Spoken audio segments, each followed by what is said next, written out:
सहारा प्रणाम। फैसला 2022 हमारी इस खास पेशकश में आपका स्वागत है। आपके साथ मैं हूं प्रीति पांडे। 5 राज्यों के चुनावों के नतीजे आने शुरू हो गए हैं और जो रुझान आ रहे हैं, बीजेपी पूरे देश में अब उसका कोई विकल्प बचा नहीं है। कांग्रेस जो देश की सबसे पुरानी पार्टी थी, उसको अब अपने अस्तित्व को लेकर के मंथन मनन करना होगा, क्योंकि अब तो उसका विकल्प भी पंजाब में देखने को मिला है। बड़ा उलटफेर आज पंजाब में देखने को मिला, जब आम आदमी पार्टी ने सभी दलों को पछाड़ दिया। लेकिन बीजेपी में अगर उत्तर प्रदेश की बात की जाए तो जो कमल खिलने का दावा किया गया था, वो कमल खिल रहा है। 300 के पार तो अभी से आंकड़े आ रहे हैं और मुझे लगता है कि जब तक नतीजों में सब कुछ तब्दील होगा, ये 325 के आगे भी पहुंच सकता है। समाजवादी पार्टी ने दावा किया था कि हम प्रदेश में इस बार वापसी कर रहे हैं। आरएलडी के साथ गठबंधन हुआ, लेकिन गठबंधन बहुत ज्यादा कारगर साबित नहीं हुआ। हालांकि कहा गया था कि पश्चिमी उत्तर प्रदेश पूरा स्वाद बिगाड़ सकता है, जायका बिगाड़ सकता है बीजेपी का, लेकिन ऐसा कुछ होता दिख नहीं रहा। अभी तक जो नतीजे या फिर जो रुझान सामने आ रहे हैं, उसमें बीजेपी 300 के पार लगातार बनी हुई है और कमोबेश यही टक्कर गोवा, उत्तराखंड और मणिपुर में भी बीजेपी कांग्रेस को देती दिखाई दे रही है। कांग्रेस को अपने अस्तित्व को लेकर के मंथन मनन तो करना होगा, लेकिन इस बीच पंजाब में आखिर हुआ क्या? क्योंकि तमाम पॉलिटिकल पार्टीज ने अपनी एड़ी चोटी का जोर लगा दिया, लेकिन आम आदमी पार्टी देखिए झाड़ू फिर गया है और अब तो भगवंत मान मुख्यमंत्री बनने जा रहे हैं। ये तस्वीरें फिलहाल स्पष्ट हो गई। हमारे साथ कुछ मेहमान जुड़ गए हैं, लगातार बने हुए हैं। भास्कर घोष साहब बीजेपी पार्टी से हैं, राकेश गौतम जी समाजवादी पार्टी से हैं, सुनील कुमार जी कांग्रेस पार्टी से हैं और साथ ही सार्थक पाठक जी हैं हमारे साथ, वरिष्ठ पत्रकार हैं, वो लगातार हमें अपडेट देते रहेंगे, उनसे हम चर्चा करते रहेंगे। सर्वेश पाठक जी हैं। इसके साथ ही आपको एक बार मैं न्यूज रूम दिखाना चाहूंगी। हमारा जो न्यूज रूम है ना, आज यहाँ पर बहुत गतिविधियां, बहुत हलचल है। लगातार हूटर बज रहा है, बजर बज रहा है और जब ये बजता है ना तो ब्रेकिंग न्यूज आती है। तो लगातार आलोक द्विवेदी हमारे साथ उत्तर प्रदेश से अपडेट्स दे रहे हैं, पूजा हमारे साथ अब जुड़ गई हैं जो उत्तर प्रदेश की पल पल की अपडेट्स देंगी, अनुज हमारे साथ उत्तराखंड के बारे में तमाम अपडेट्स देंगे और हिमांशी पंजाब को लेकर के लगातार अपडेट्स हमें दे रही हैं। मणिपुर की बात की जाए तो सूर्या त्रिपाठी हमें बताएंगे कि मणिपुर में क्या कुछ फेरबदल हुआ और बीजेपी अब क्या मजबूती के साथ इस बार अपने दम पर खुद सरकार बनाएगी। और साथ ही साथ अब्बास हमारे साथ बने हुए हैं जो गोवा के बारे में बता रहे हैं, जहां पर रिजॉर्ट पॉलिटिक्स के लिए कांग्रेस पार्टी तैयार तो थी, लेकिन अब रिजॉर्ट पॉलिटिक्स की जरूरत पड़ेगी। जनता ने उन्हें वो मैंडेट दिया या नहीं दिया, इन तमाम मुद्दों को लेकर के बातचीत करेंगे। लेकिन सबसे पहले, जैसा कि मैंने कहा, पंजाब ने आज जितना चौंकाया है शायद किसी ने इसकी कल्पना नहीं की थी। हालांकि अरविंद केजरीवाल दावा कर रहे थे कि जनता अब विकल्प चाहती है। वो विकल्प आम आदमी पार्टी के रूप में न सिर्फ मिलता दिख रहा है, मुझे तो ये लग रहा है कि कांग्रेस का विकल्प भी अब देश में मिलने लगा है। बीजेपी से पहले बात कर ली जाती है। भास्कर जी, पंजाब में जो हुआ, कहा यह जा रहा था कि एक कहावत है, 2 बिल्लियों की लड़ाई में बंदर को फायदा हो गया। हालांकि अब ये बंदर जैसे तो मुहावरे नहीं ठीक लगते, मुझे सटीक नहीं लगते, लेकिन फिर भी पंजाब ने चौंकाया आप लोगों को।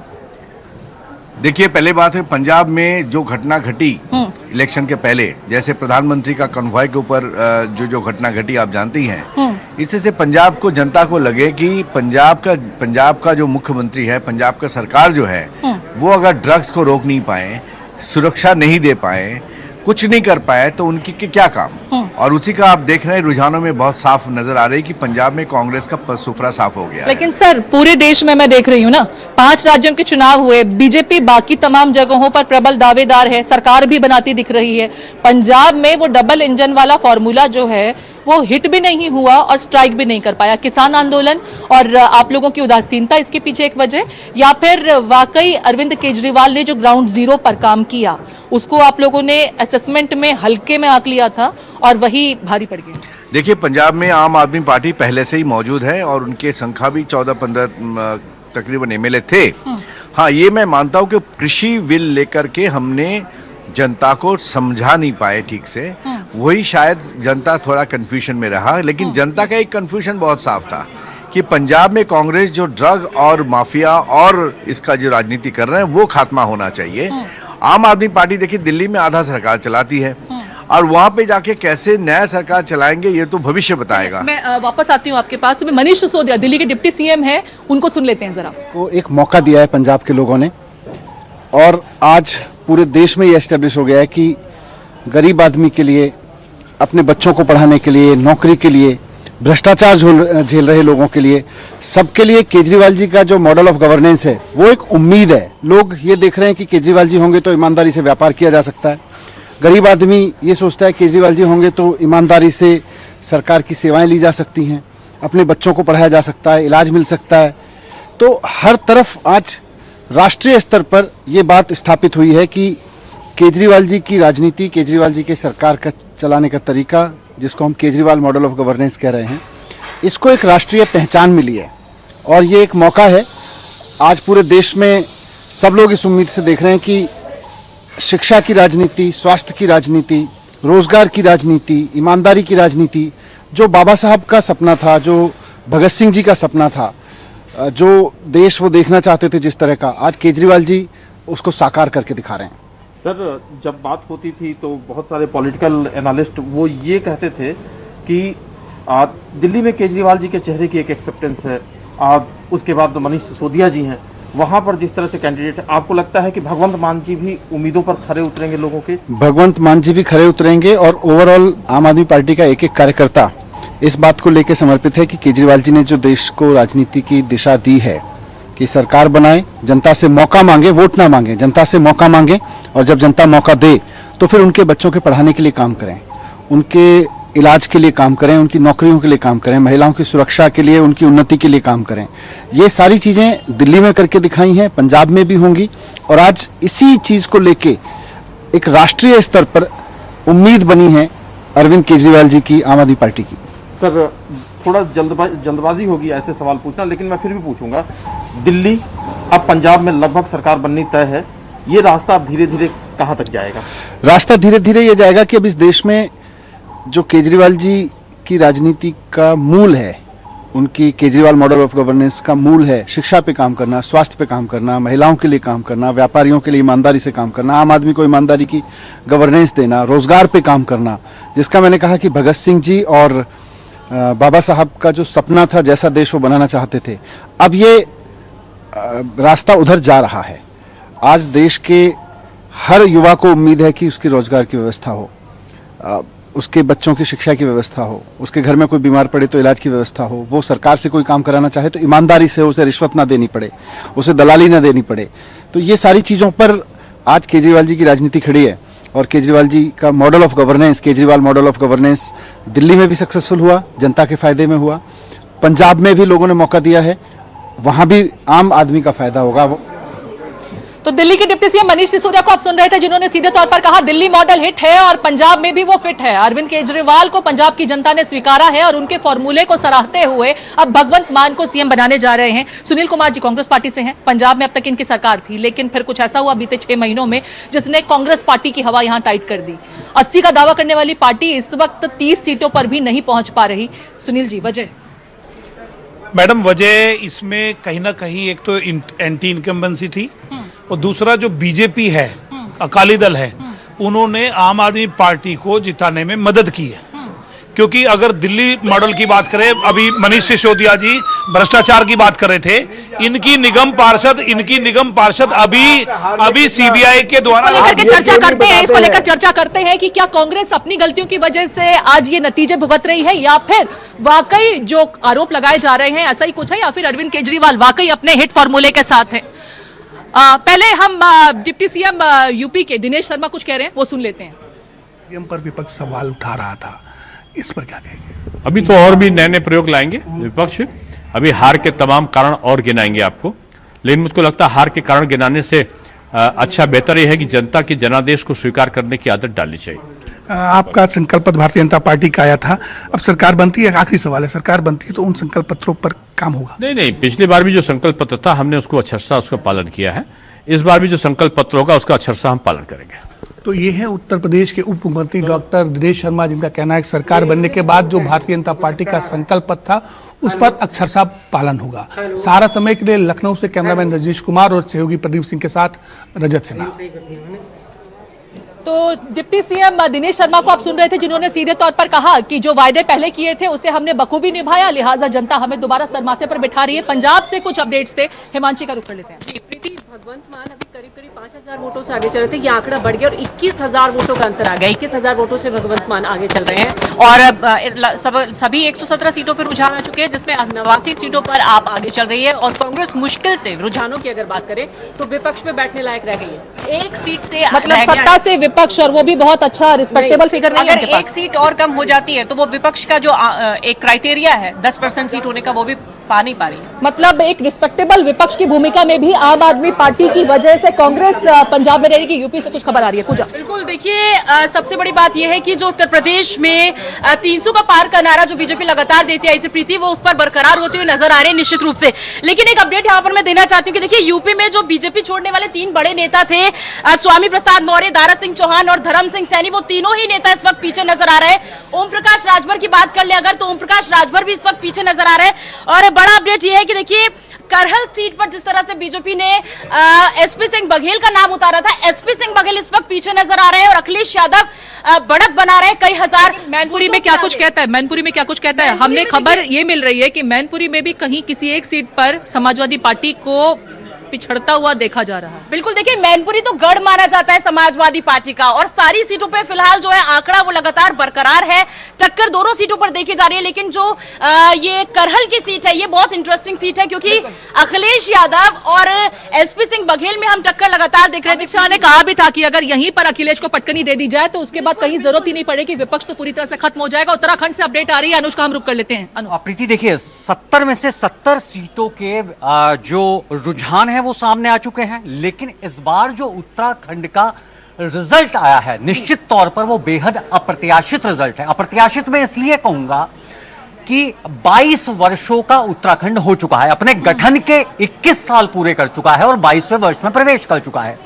21 वर्ष में पहली बार ऐसा हुआ है कि किसी एक ही राजनीतिक दल की सरकार दोबारा सत्ता में आ रही हो। एक दूसरा प्रत्याशित रिजल्ट यह है कि कांग्रेस ने जिस नेता के नेतृत्व में 2017 का चुनाव लड़ा, 2022 का चुनाव लड़ा, 2017 में हरीश रावत के नेतृत्व में चुनाव लड़ा गया।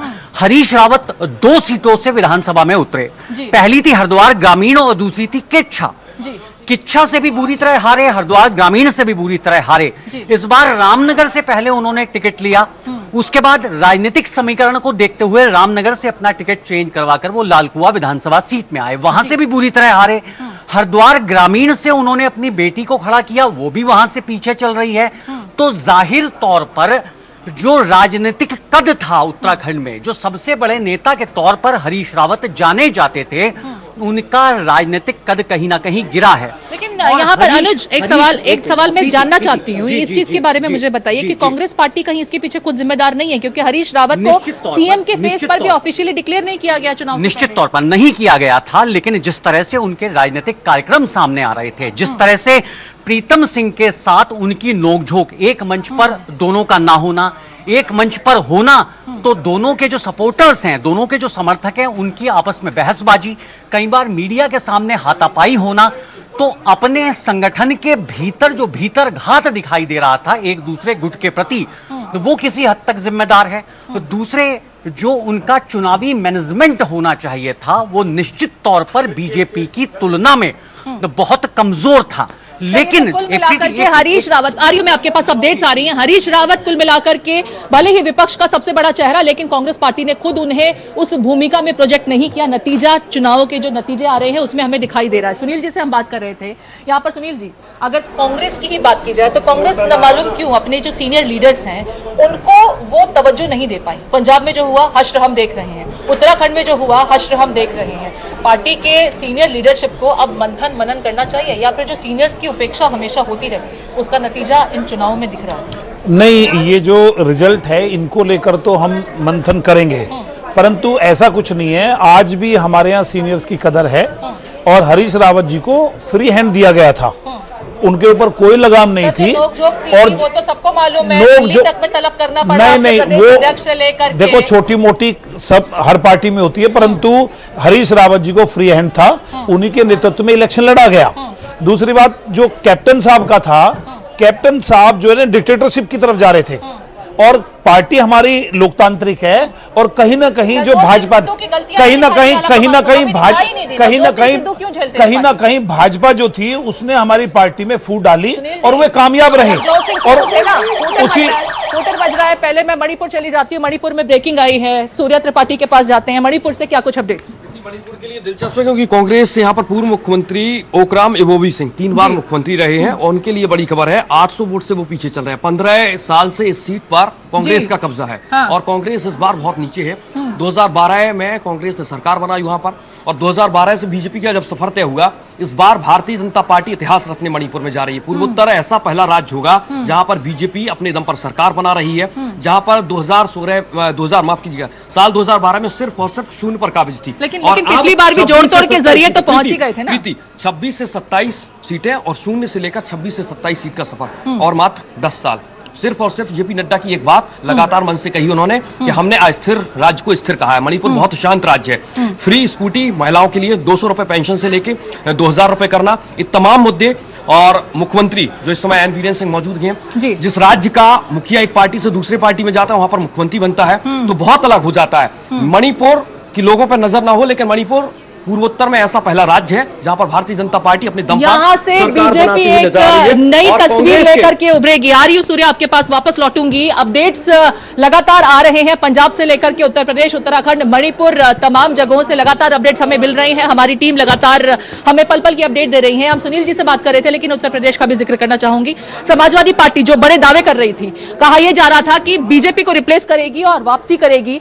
अखिलेश यादव के दावे, हालांकि जो एग्जिट पोल को लेकर के पहले ही उन्होंने तमाम बातें कही और उस बीच ईवीएम के ऊपर ठीकरा फोड़ा जाने लगा था, हवा पहले ही मिल चुकी थी, समझ आ चुका था। नहीं, ये ठीकरा वाली बात नहीं है, आपकी बात गलत है। ये ठीकरा नहीं था, ये सबके सामने जनता ने देखा है कि जिस तरह से अधिकार नतीजे आने से पहले ईवीएम के ऊपर शुरू हो जाता है। देखिए, ईवीएम के खिलाफ तो जो है ना, चुनाव से पहले भी उन्होंने आवाज उठाई थी कि आप बैलेट पेपर से चुनाव कराइए, ईवीएम से नहीं। ईवीएम के खिलाफ एक बात प्लीज प्लीज प्लीज मैं आपको एक बता दूं, ईवीएम लेके प्रेस कॉन्फ्रेंस, अरे आप 300 सीट पार कर जाए तो या तो आप राजनीति छोड़ जाए, मैं छोड़ जाऊंगा। कौन कह रहा हम लूज कर रहे हैं? हम लूज कहाँ कर रहे हैं? देखिए, हम लूज कहाँ कर रहे हैं? हम पिछली बार जब इनका पूरा बूम था तब 42 सीटें आई थी, 26% वोट मिला था। इस बार आपके अनुसार भी हमें 34% वोट मिल रहा है, इनको 43% वोट मिल रहा है। लूज ये कर रहे हैं, हम थोड़ी कर रहे हैं, हम तो गेन कर रहे हैं। आप अभी आने दीजिए, रिजल्ट आने दीजिए, 2 बजे के बाद आपको कुछ और ही नजर आएगा। चलिए, अभी भी आपको 2 बजे तक किसी करिश्मे की उम्मीद है भास्कर जी? यहाँ पर समाजवादी पार्टी का अभी भी दावा है, मुझे मालूम नहीं किस चीज की उम्मीद वो कर रहे हैं, लेकिन कह रहे हैं कि 2 बजे के बाद कुछ बड़ा उलटफेर देखने को मिलेगा यूपी से। एक्चुअली क्या है, उम्मीदों पे लोग कायम होते हैं, उम्मीदों पे जीते हैं लोग। इनका उम्मीद था कि पहले चरण में इतना वोट आ जाएगा कि भाजपा मैदान छोड़ के भाग जाएंगे। आज इनको समझ में आ रही है कि इनके जो गुंडे राज की राजनीति है, बाहुबली राजनीति है, आजम खान की राजनीति है, वो जनता के ऊपर कितने भारी पड़ा और इसीलिए आज समाजवादी पार्टी का जो हालत है। उत्तर प्रदेश से ही ब्रेकिंग आ रही है, मैं वापस आती हूँ आपके पास में। आलोक जी, योगी आदित्यनाथ ने उस बैठक को तोड़ दिया जिसमें बार बार ये कहा जा रहा था कि जो उत्तर प्रदेश का मुख्यमंत्री नोएडा में आता है दोबारा मुख्यमंत्री नहीं बनता है। वो कम से कम 8 से 10 बार यहाँ पर उत्तर प्रदेश के मुख्यमंत्री नोएडा में आए और उसके बाद फिर वो दोबारा मुख्यमंत्री बनने जा रहे हैं। और जो उन्होंने नारा दिया था कि इस बार भी 300 पार, वही नारा अक्षरशः सत्य साबित होता दिख रहा है।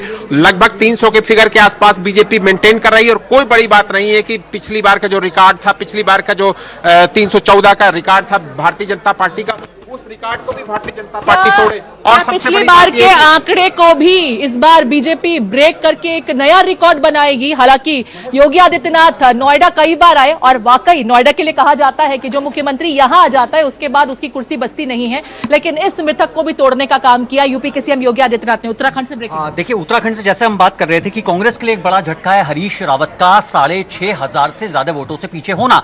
ठीक इसी तरह बीजेपी के लिए भी एक बड़ा झटका यहां पर दिखाई दे रहा है कि हरिद्वार से 4 बार विधायक रहने वाले, 2 बार कैबिनेट मंत्री रहने वाले बीजेपी के प्रदेश अध्यक्ष मदन कौशिक एक बड़े मार्जिन से पीछे चल रहे हैं। एग्जैक्ट आंकड़ा प्रीति मैं आपको इसलिए नहीं बता रहा हूं कि पल पल आंकड़ा बदल रहा है। तो मदन कौशिक जो 2 बार कैबिनेट मंत्री रहे, जिनके ऊपर पूरे प्रदेश के संगठन की जिम्मेदारी थी, वो प्रदेश अध्यक्ष थे। बहरहाल, हालांकि काउंटिंग खत्म होने के बाद तकरीबन आधा दर्जन विधायक ऐसे थे जिन्होंने अपने प्रदेश अध्यक्ष मदन कौशिक के ऊपर भीतरघात का आरोप लगाया था, जिसका संज्ञान केंद्रीय नेतृत्व में मिल लिया था। हमारे साथ देहरादून से इस वक्त जुड़ चुकी हैं हमारी एसोसिएट एडिटर ज्योत्सना का रुख कर लेते हैं। ज्योत्सना, क्या कुछ अपडेट्स हैं? लगातार जिस तरीके से उत्तराखंड से खबरें आ रही हैं बीजेपी को लेकर के, क्या कुछ अपडेट बताएंगी आप?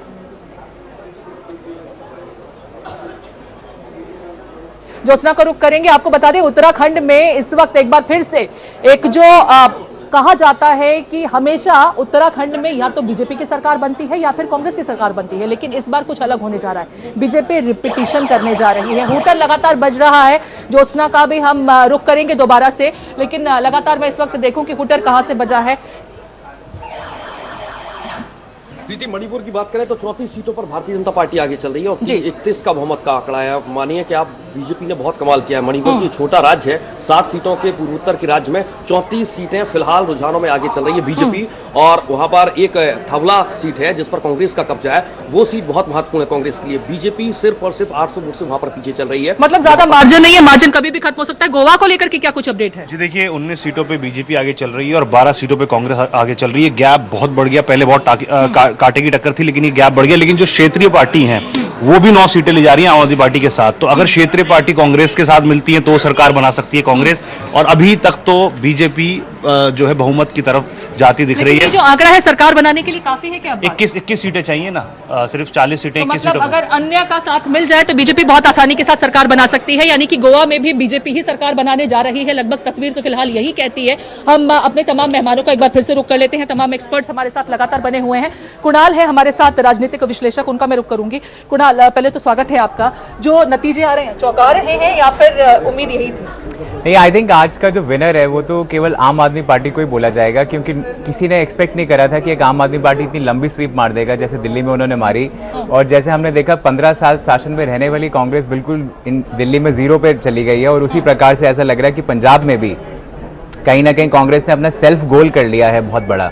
उत्तराखंड में भी एक बहुत बड़ी वेव थी कि कांग्रेस आ सकती है। अगर बात की जाए सुनील जी, सीधे तौर पर वो कह रहे हैं कि पंजाब में कांग्रेस को हराने के लिए आम आदमी पार्टी को मजबूत किया गया। बीजेपी और शिरोमणि अकाली दल और बाकी तमाम पार्टियों के ऊपर आरोप कांग्रेस की तरफ से। लेकिन जैसा कि आपने खुद कहा, सेल्फ गोल और नतीजा सबके सामने है। एब्सोल्युटली, आई थिंक बीजेपी ने अपनी तरफ से पूरी कोशिश करी कैप्टन साहब के साथ भी जुड़ के कि वो अपना एक अलग से फ्रंट बना ले। और एक 4 तरफी बैटल था पंजाब का, जिसमें अगर आम आदमी पार्टी आज जीती है तो एक ये नेशनल ऑल्टरनेटिव बन गई है। एक आज की डेट में बीजेपी के पास अगर कोई दूसरा ऑपोजिशन खड़ा हो गया तो वो कांग्रेस की जगह आज एक आम आदमी पार्टी खड़ा हो गया। अब इसी का प्रभाव अगले इलेक्शनों में पड़ेगा। गुजरात में कैसा आता है उसमें पड़ेगा, हरियाणा में कैसा होता है आगे चल के उसमें पड़ेगा। बट एक नेशनल पॉलिटिक्स में होने वाले हैं, हालांकि वो निगम के चुनाव है, लेकिन आम आदमी पार्टी यहाँ पर भी मुझे लगता है जो खींचतान हमने देखी बीजेपी के साथ में लगातार उनकी यहाँ पे उसका पिछली बारी भी आई थिंक आम आदमी पार्टी 2nd नंबर पे थी। और देखा जाएगा तो आई थिंक आम आदमी पार्टी और बीजेपी के अलावा और कोई तीसरी पार्टी अब दिल्ली में भी रह नहीं गई है। जो भारत की राजनीति में अब खड़ा हो जाता है, खास करके कांग्रेस के अस्तित्व को लेकर के, देश की सबसे पुरानी पार्टी, लेकिन अपना हश्र जो है शायद उनके खुद के डिजास्टर्स डिसीजन की वजह से है। लेकिन अब सवाल ये उठ रहा है, आम आदमी पार्टी की परफॉर्मेंस को देख करके दिल्ली में तो लगातार जनता उनको सरमाथे पर बैठाती रही है, पंजाब में भी इतना बड़ा मौका दे दिया गया है। सवाल ये कि क्या कांग्रेस का विकल्प अब मिल चुका है देश को? बिल्कुल, आप हटा नहीं पाएंगे आप आम आदमी पार्टी को। आम आदमी पार्टी जिस तरीके की राजनीति करती है, अपना एक वोट बैंक एकदम फिक्स करके चलती है। वो जो उनकी फ्रीबीज का वोट बैंक है पूरा का पूरा। अब आम आदमी पार्टी को अगर आप थोड़ा ध्यान से एनालाइज करें, उसके पास कोई कास्ट बेस्ड वोट नहीं है। तो उसको क्या करना पड़ता है, उसको एक इकोनॉमिक्स बेस्ड वोट बैंक बनाना पड़ता है। तो एक इकोनॉमिक्स बेस्ड वोट बैंक बनाने के लिए वो क्या करते हैं, निचले दर्जे के जो 35% वर्ग के लोग हैं, उसमें औरतें हो गई, उनके लिए फ्री ट्रांसपोर्ट हो गया, गरीब हो गए उनके लिए फ्री राशन हो गया और फ्री इलेक्ट्रिसिटी, फ्री वाटर हो गया। तो वो अपना पूरा 30% वोट बैंक बांध के चलती है, जैसा हमने दिल्ली में एक उनका सिस्टम देखा है। लेकिन यही फॉर्मूला तो बाकी तमाम पार्टीज ने भी, पंजाब हो या उत्तराखंड हो या उत्तर प्रदेश हो, उसमें अपनाया भी और उसका फायदा भले ही ना मिला हो। हालांकि यूपी में मैं एक बार फिर से समझना चाहूंगी, अभी हम डिप्टी सीएम को देख रहे थे, दिनेश शर्मा जी, वो सीधे तौर पर कह रहे थे कि जो हमारे संकल्प पत्र में बातें कही गई थी वो हमने करके दिखाया। और जनता को जब वो होता दिख रहा है तो जनता हम पर भरोसा जता रही है। हालांकि बीजेपी बाकी तमाम राज्यों में भी उतना ही अच्छा कर रही है। पंजाब में आपको मौका नहीं मिला, किसान आंदोलन उसके पीछे बड़ी वजह हो सकता है। लेकिन आम आदमी पार्टी को लेकर के जो आरोप आप पर लग रहे हैं, हमने चंडीगढ़ में जो खास करके रिसेंट चुनाव हुए थे, हालांकि छोटे चुनाव थे, लेकिन उसको लेकर के भी एक आरोप लगाया गया था मेयर की नियुक्ति को लेकर के। आप मानते हैं जो आरोप आप पर लग रहे हैं कांग्रेस पार्टी की तरफ से वो सही है? देखिए, आरोप लगाना बहुत इजी बात है, लेकिन बात है आरोप को प्रमाणित करना बहुत कठिन है। अगर हमने ऐसा ही करता तो फिर पंजाब में मेरा रिजल्ट इतना खराब क्यों होता? With respect to UP, Uttarakhand and Goa. मतलब कुछ तो कमियां रही ना, पंजाब को आप लोगों ने गलत तरीके से असेसमेंट किया, आपकी नीतियों में कहीं कोई खामी थी, इसको मानते हैं? नहीं, वही हम कह रहे हैं कि पंजाब में जो मेजर प्रॉब्लम्स था हमारा, वो कृषि बिल जो था, फार्मर्स बिल, उसको लेकर हमने सटीक समझा नहीं पाए। और कृषि बिल में फार्मर्स जो भी उनका आंदोलन हुआ, उसमें पंजाब के लोग बहुत बढ़ चढ़ कर आए थे जी। तो इसीलिए मैं समझा नहीं पाया उनको। और पंजाब का जो हालात है, जो हालात बंगाल में है, उससे भी वैसे ही हालात पंजाब में है। बॉर्डर एरिया है, ड्रग्स है, माफियाज हैं, बहुत सारे प्रॉब्लम्स हैं जो राष्ट्रवाद के खिलाफ है। मुद्दों को आपने गिनाया, लेकिन जनता ने उसे देखा नहीं। मैनपुरी से मृगांक हमारे साथ जुड़ गए हैं और उत्तराखंड से ज्योत्ना हमारे साथ जुड़ गई हैं। दोनों का रुख कर लेते हैं। पहले मैं मैनपुरी का रुख करूंगी। मृगांक, मैनपुरी में कहा यह जा रहा है कि समाजवादी पार्टी को हालांकि बढ़त तो मिली हुई है, लेकिन किसी एक सीट पर उन्हें टक्कर भी मिल रही है। क्या कुछ अपडेट? ये तो गढ़ में ही मात मिलने लगी।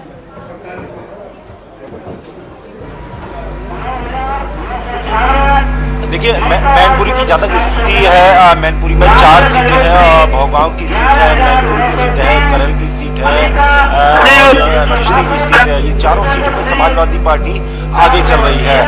करल की सीट की बात करें तो काफी अच्छा जो है बढ़त अखिलेश यादव ने बना रखी है।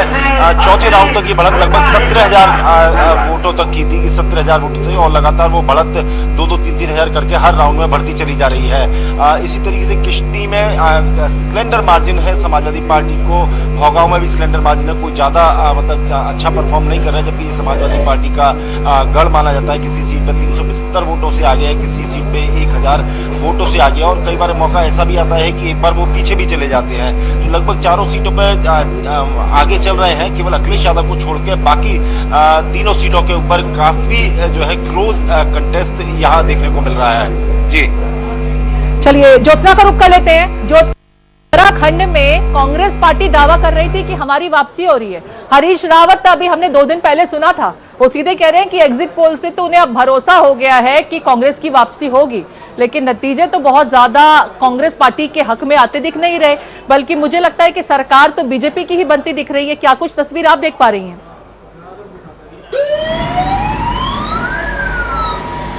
प्रीति, असल तस्वीर हमको लगभग 1 घंटे बाद सामने आ जाएगी कि असल तस्वीर क्या है। वजह साफ है कि 1 दर्जन से ज्यादा सीटें प्रीति इस तरीके की हैं जिनमें 1000 वोट से कम का इस समय गैप चल रहा है। यानी कि किसी में तो 100 से कम का चल रहा है, कुछ में 500 के लगभग का चल रहा है। एक राउंड में एक अप होता है तो दूसरे राउंड में दूसरा अप होता है, और बहुत ही दिलचस्प उत्तराखंड का इलेक्शन बनता जा रहा है। हालांकि बीजेपी ने कह सकते हैं कि 40 जो प्लस का उनका, एक तो वैसे तो 60 पार का नारा था, लेकिन वो 40 प्लस इस समय चल रहे हैं लीडिंग में। लेकिन अगर मैं दिग्गजों की बात करूं तो आप देख रही होंगी कि लाल कुआं से लगातार हरीश रावत पीछे चल रहे हैं, लगभग 8000 वोटों से पीछे चल रहे हैं। वहीं अगर मुख्यमंत्री पुष्कर सिंह धामी की बात करें लाल कुआं में, तो उनका नेक टू नेक वहां पर फाइट चल रही है। पहले तो वो लगभग 900 वोटों से पीछे हो गए थे, लेकिन उसके बाद राउंड वाइज किसी राउंड में भुवन कापड़ी आगे होते हैं तो किसी राउंड में पुष्कर सिंह धामी आगे होते हैं। वहीं अगर बीजेपी के प्रदेश अध्यक्ष की बात करें मदन कौशिक की, वो हमेशा से जीतते रहे हैं, इस बार वो स्ट्रगल कर रहे हैं जीत के लिए। उनके और सरकार कर्मचारी के बीच में नेक टू नेक फाइट। प्रदेश अध्यक्ष जो बीजेपी के हैं उत्तराखंड में, उनके ऊपर पार्टी के ही नेताओं ने बड़े गंभीर आरोप लगाए थे इस बार। उनके ऊपर सिर्फ एक विधायक जिनके साथ उनकी राजनीतिक प्रतिद्वंद्विता सभी लोग जानते हैं, उन्होंने जरूर आरोप लगाया था। उन्होंने कहा था कि लौटूंगी ज्योत्सना आपके पास। पंजाब से खबर आ रही है, कपूरथला से राणा गुरजीत सिंह कांग्रेस पार्टी के हैं, वो जीत गए हैं। तो ये एक जीतने का अपडेट आ गया है पंजाब से। हालांकि कांग्रेस पार्टी के लिए ये जीत कितनी फायदेमंद होगी, यूपी से अपडेट बजा है, बजर बजा है। यूपी का रुख कर लेते हैं पूजा। बिल्कुल, देखिए अब तक लग रहा था प्रीति की पश्चिमी उत्तर प्रदेश में जो कृषि बिल माफ हुआ है उसके बाद ऐसा लग रहा था कि किसान नाराज निश्चित रूप से दिख रहे हैं, लेकिन अब लग रहा है कि किसान आंदोलन कोई बड़ा फैक्टर नहीं था यहाँ पर, क्योंकि पश्चिमी उत्तर प्रदेश की 42 ऐसी सीटें हैं जो कि भाजपा के खाते में आती हुई निश्चित रूप से नजर आ रही है। लखीमपुर और हाथरस में भी अगर हम नजर डाल रहे हैं तो इन पर भी बीजेपी आगे बढ़ती हुई नजर आ रही है। यानी कि सिर्फ और सिर्फ 8 सीटें ऐसी हैं जिन पर बीजेपी को नुकसान होता हुआ पश्चिमी उत्तर प्रदेश में नजर आ रहा है। तो किसान फैक्टर जो हम देख रहे थे, जो कृषि बिल माफ होने के बाद ऐसा लग रहा था, प्रतीत हो रहा था कि किसान नाराज है बीजेपी से, वो अब कुछ नजर नहीं आ रहा है। चलिए, तो पूजा जो बातें कर रही हैं आलोक जी, मैं ये आपसे समझना चाह रही हूँ। लेटेस्ट बहुत जरूरी खबर ये है कि आजम खां अभी तक लगातार आगे चल रहे थे 5 राउंड तक, लेकिन अभी वो 700 वोटों से पीछे हो गए। एक बड़ी बात है। और इस बार उनका जो चुनाव, जैसा कि बता रहे थे विश्लेषक की, बहुत नेक टू नेक है। तो कोई बड़ी बात नहीं कि इस बार आजम खां को भी जनता नकार दे। और जहां तक यहाँ की बात कर रहे हैं, जहां हम लोग बैठे हैं, जहां हमारा उनका बेटा भी अपनी सीट बचाता हुआ नहीं दिख रहा है। बिल्कुल, वो भी अभी पीछे चल रहा है। और अभी चूंकि ये आजम खां आगे चल रहे थे, लेकिन अभी इस राउंड में 700 मतों से पीछे हो गए। ये एक बड़ी बात है समाजवादी पार्टी। बड़ा अपडेट है समाजवादी पार्टी के लिए। मैं एक बार फिर से हमारे मेहमान का रुख कर लेती हूँ। राकेश गौतम जी हमारे साथ बने हुए। राकेश जी, आजम खान लगातार आरोप ये लगाते रहे कि उनको तुष्टीकरण की राजनीति का शिकार बनाया गया, निशाना बनाया गया, हमेशा वो निशाने पर रहे और सेंट्रल एजेंसीज उनके पीछे लगा करके उनका ये हश्र जो है ये किया गया। लेकिन अब जो अपडेट्स आ रहे हैं, पहले वो आगे चल रहे थे, लेकिन अपने ही गढ़ में अब 700 सीटों से 700 के मार्जिन से पीछे होना, आप इसे किस तरह से देखते हैं? 700 वोटों का मार्जिन अभी कुछ नहीं है। अभी इसके बाद कम से कम 15 से 20 राउंड बाकी अभी है। तो 700 नहीं, 7000 वोटों का भी मार्जिन कोई मायने नहीं रखता, क्योंकि एक राउंड में कई 1000 वोटें निकलती हैं। और आजम खान जी के साथ तो जो प्रदेश सरकार ने किया वो सब जग जाहिर है। तुष्टीकरण की नीति से उन्होंने झेला, 90 से ज्यादा मुकदमे उन पर लगाए गए, अभी तक भी वो जेल में है। तो ये 700 का कोई बड़ी बात नहीं, वो चुनाव जीतेंगे, आप देख लेंगे। लगातार हूटर बज रहे हैं, अपडेट हमें आ रहे हैं। मैं एक बार फिर से सुनील जी का रुख करूंगी, क्योंकि मैं यूपी का जब जिक्र करती हूं तो प्रियंका गांधी वाड्रा के प्रयास मुझे दिखाई देते हैं, लेकिन वो प्रयास मुझे यहाँ पर जो नतीजे आ रहे हैं, जो रुझान आ रहे हैं, उसमें उसकी झलक नहीं दिखाई दे रही है। नहीं, देखिए, जो कांग्रेस ने हमेशा जो राजनीति की है वो विकास के लिए की है, वो लोगों के मुद्दों के लिए की है। और माननीय प्रियंका गांधी जी ने लोगों की, चाहे वो महिलाओं की बात हो, चाहे युवाओं की बात हो, चाहे किसानों की बात हो, वो रखी। और हमने अब संगठन जो है ना हमारा यूपी में, क्योंकि संगठन खत्म हो गया था यूपी में, अब संगठन वहां मजबूत हो गया। अच्छा, एक चीज मुझे बताइए ना, ये लॉन्ग टर्म प्लानिंग है। ठीक है ना, ये बातें सुनने में अच्छी लगती है कि कांग्रेस के अस्तित्व के लिए आप लोग काम कर रहे थे। अगर आप समाजवादी पार्टी के साथ गठबंधन ही कर लेते तो मुझे लगता है कम से कम एक दूसरे के वोट काटने का काम तो नहीं करते, क्योंकि यूपी में तो जातिगत आधार पर वोट पड़ते हैं। इस बात से हर किसी को इत्तेफाक होगा। नहीं मैडम, हमने जो जिस प्रकार से जो पहले संगठन की जो राजनीति रही हमारी, जो गठबंधन की, वो कहीं ना कहीं उससे हमें यूपी और बिहार में नुकसान हुआ है। तो इसलिए इस बार कोई बात नहीं, 400 सीटों पर आपकी पार्टी लड़ती है और 2 फिगर में भी आप जनता की लड़ाई लड़ते आए हैं और जनता की लड़ाई लड़ते रहेंगे। माननीय प्रियंका गांधी जी के नेतृत्व में हमने मुद्दों की लड़ाई लड़ी है। सत्ता में आना ना आना कोई दिक्कत बात नहीं है, परंतु जो जनता की लड़ाई है, जो लोगों के मुद्दे, वो हम उठाते रहेंगे, हमेशा उठाते रहेंगे। यहाँ पर जनता के मुद्दों को उठाने का दावा कांग्रेस पार्टी अभी भी कर रही है। ये बात अलग है कि प्रियंका गांधी वाड्रा जो लड़की हूँ लड़ सकती हूँ का नारा लेकर के मैदान में 400 से ज्यादा कैंडिडेट्स के साथ उतर तो गई, लेकिन वो आंकड़ों में तब्दील होता हुआ नहीं दिख रहा। पंजाब की तस्वीरें एक बार फिर से देख लेते हैं। ये पंजाब वैसे भी झूमते गाते लोगों के लिए मशहूर रहा है। खाने पीने की बात की जाती है जब पंजाब का जिक्र किया जाता है, और आज तो आम आदमी पार्टी के दफ्तर में ढोल भी बज रहे हैं, नगाड़े भी बज रहे हैं, मिठाइयां भी बांटी जा रही हैं, और एक तब्दीली की राह पर आम आदमी पार्टी की वजह से पंजाब की राजनीति। और बड़ा सवाल एक बार फिर से यही कि क्या देश में अब कांग्रेस का विकल्प हमें मिलने लगा है। लगातार हम अपडेट की बात कर रहे हैं, तो मैं पंजाब का एक बार रुख कर लेती हूँ। हिमांशी हमारे साथ बनी हुई है। हिमांशी, मैं आपको बताने वाली थी कि आज शाम को अरविंद केजरीवाल ने आम आदमी पार्टी की बैठक भी बुला ली है। मतलब आप पूरी तरह से आश्वस्त हो चुके हैं कि जो रुझान है वो नतीजों में तब्दील होंगे ही होंगे। सड़कों पे जश्न की तैयारियां हो चुकी हैं और जो जीत का आंकड़ा है वो लगातार बढ़ता जा रहा है। 21,000 वोटों का आंकड़ा आ चुका है। एक आरोप लग रहा है कि जनता समझ ही नहीं पाई, कांग्रेस और बीजेपी के बीच में उलझ करके रह गई, और फ्रीबीज जो है वो पंजाब की जनता को लुभा गई। क्या ये सिर्फ फ्रीबीज थे या फिर जो दिल्ली में हिट फॉर्मूला था जिसे पंजाब में जाकर के अपनाया गया, वो फॉर्मूला फिट भी साबित हो रहा है?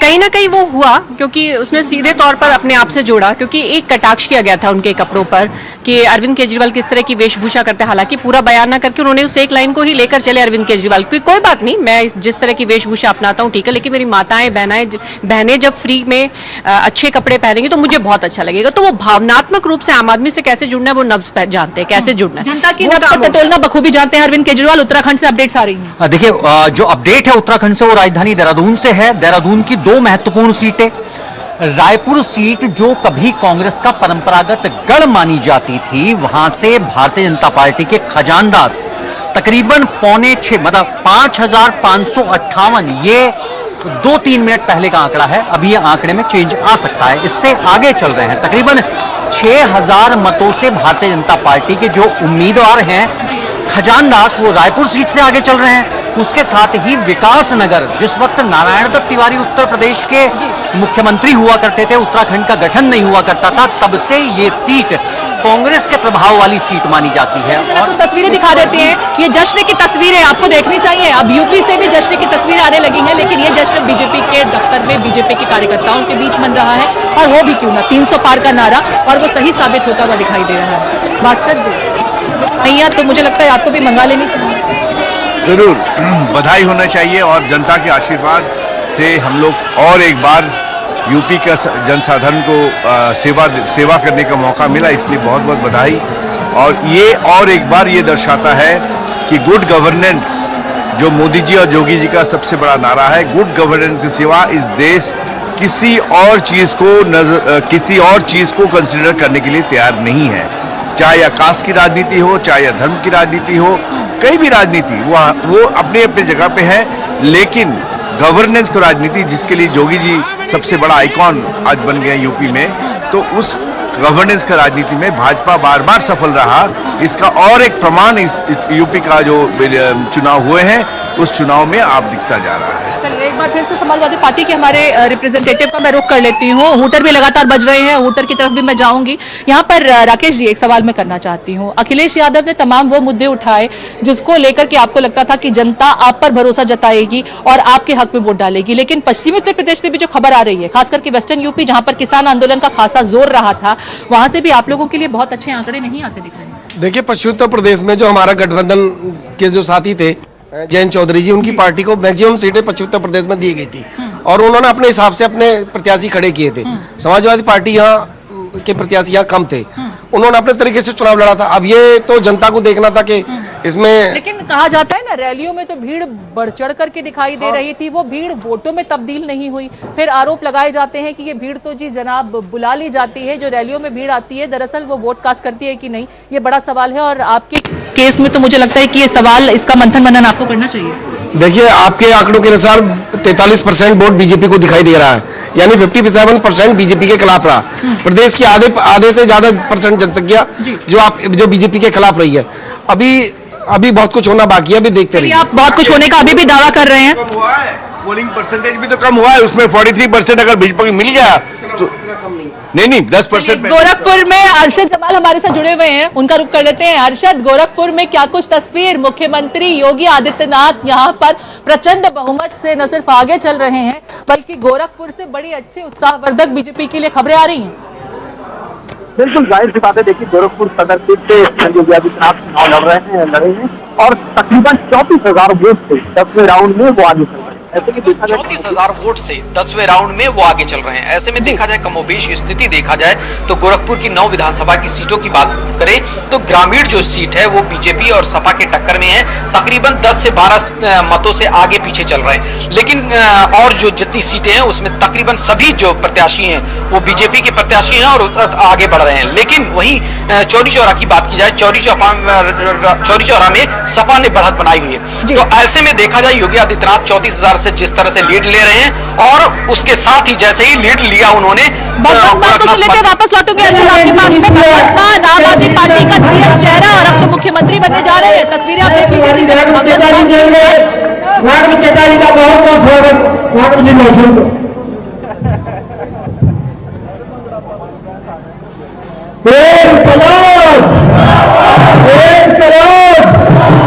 जीत गया भाई, जीत गया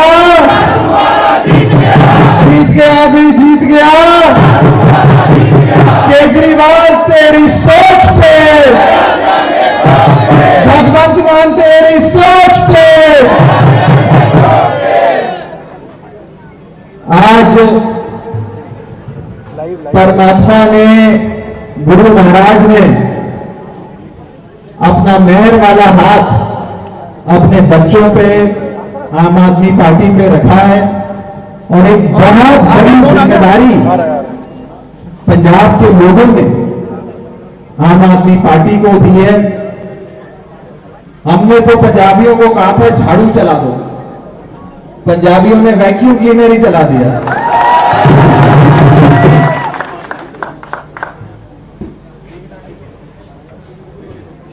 आज पंजाब ने यह साबित कर दिया कि उन्हें केजरीवाल साहब और भगवंत मान जी की जोड़ी पसंद है और किसी पार्टी की कोई जोड़ी नहीं पसंद। इस जीत के असली हकदार पंजाब के लोग हैं। पंजाब के वो लोग जिन्होंने रिवायती पार्टियों को छोड़कर, रिवायती सियासतदानों को छोड़कर एक साफ सुथरी ईमानदार पार्टी आम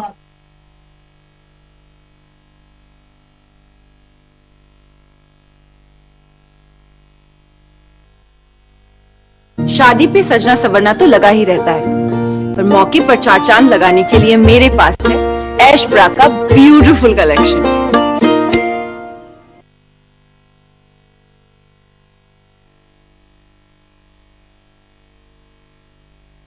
और केजरीवाल साहब को गले लगा लिया है। मैं पंजाब के लोगों का हाथ जोड़कर बहुत बहुत धन्यवाद करता हूं। बहुत बहुत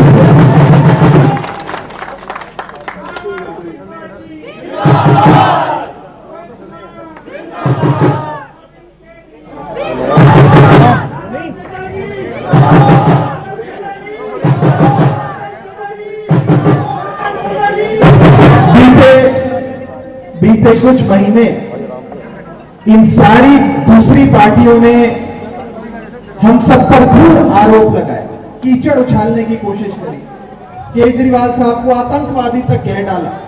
लेकिन आज पंजाब के लोगों ने अपनी वोट की ताकत से यह साबित किया कि अरविंद केजरीवाल जी आतंकवादी नहीं, अरविंद केजरीवाल जी शिक्षावादी हैं, अरविंद केजरीवाल जी विकासवादी हैं। और आज जिन लोगों ने नेगेटिव कैंपेन चलाकर हम पे कीचड़ उछाला, काले अंग्रेज से लेकर गोरे अंग्रेज तक कहा, भगवंत मान साहब को नाना प्रकार की चीजें कही, वो सारी नेगेटिव ताकतें हारी हैं। आम आदमी पार्टी का, केजरीवाल साहब, भगवंत मान साहब का पॉजिटिव एजेंडा आज जीता है।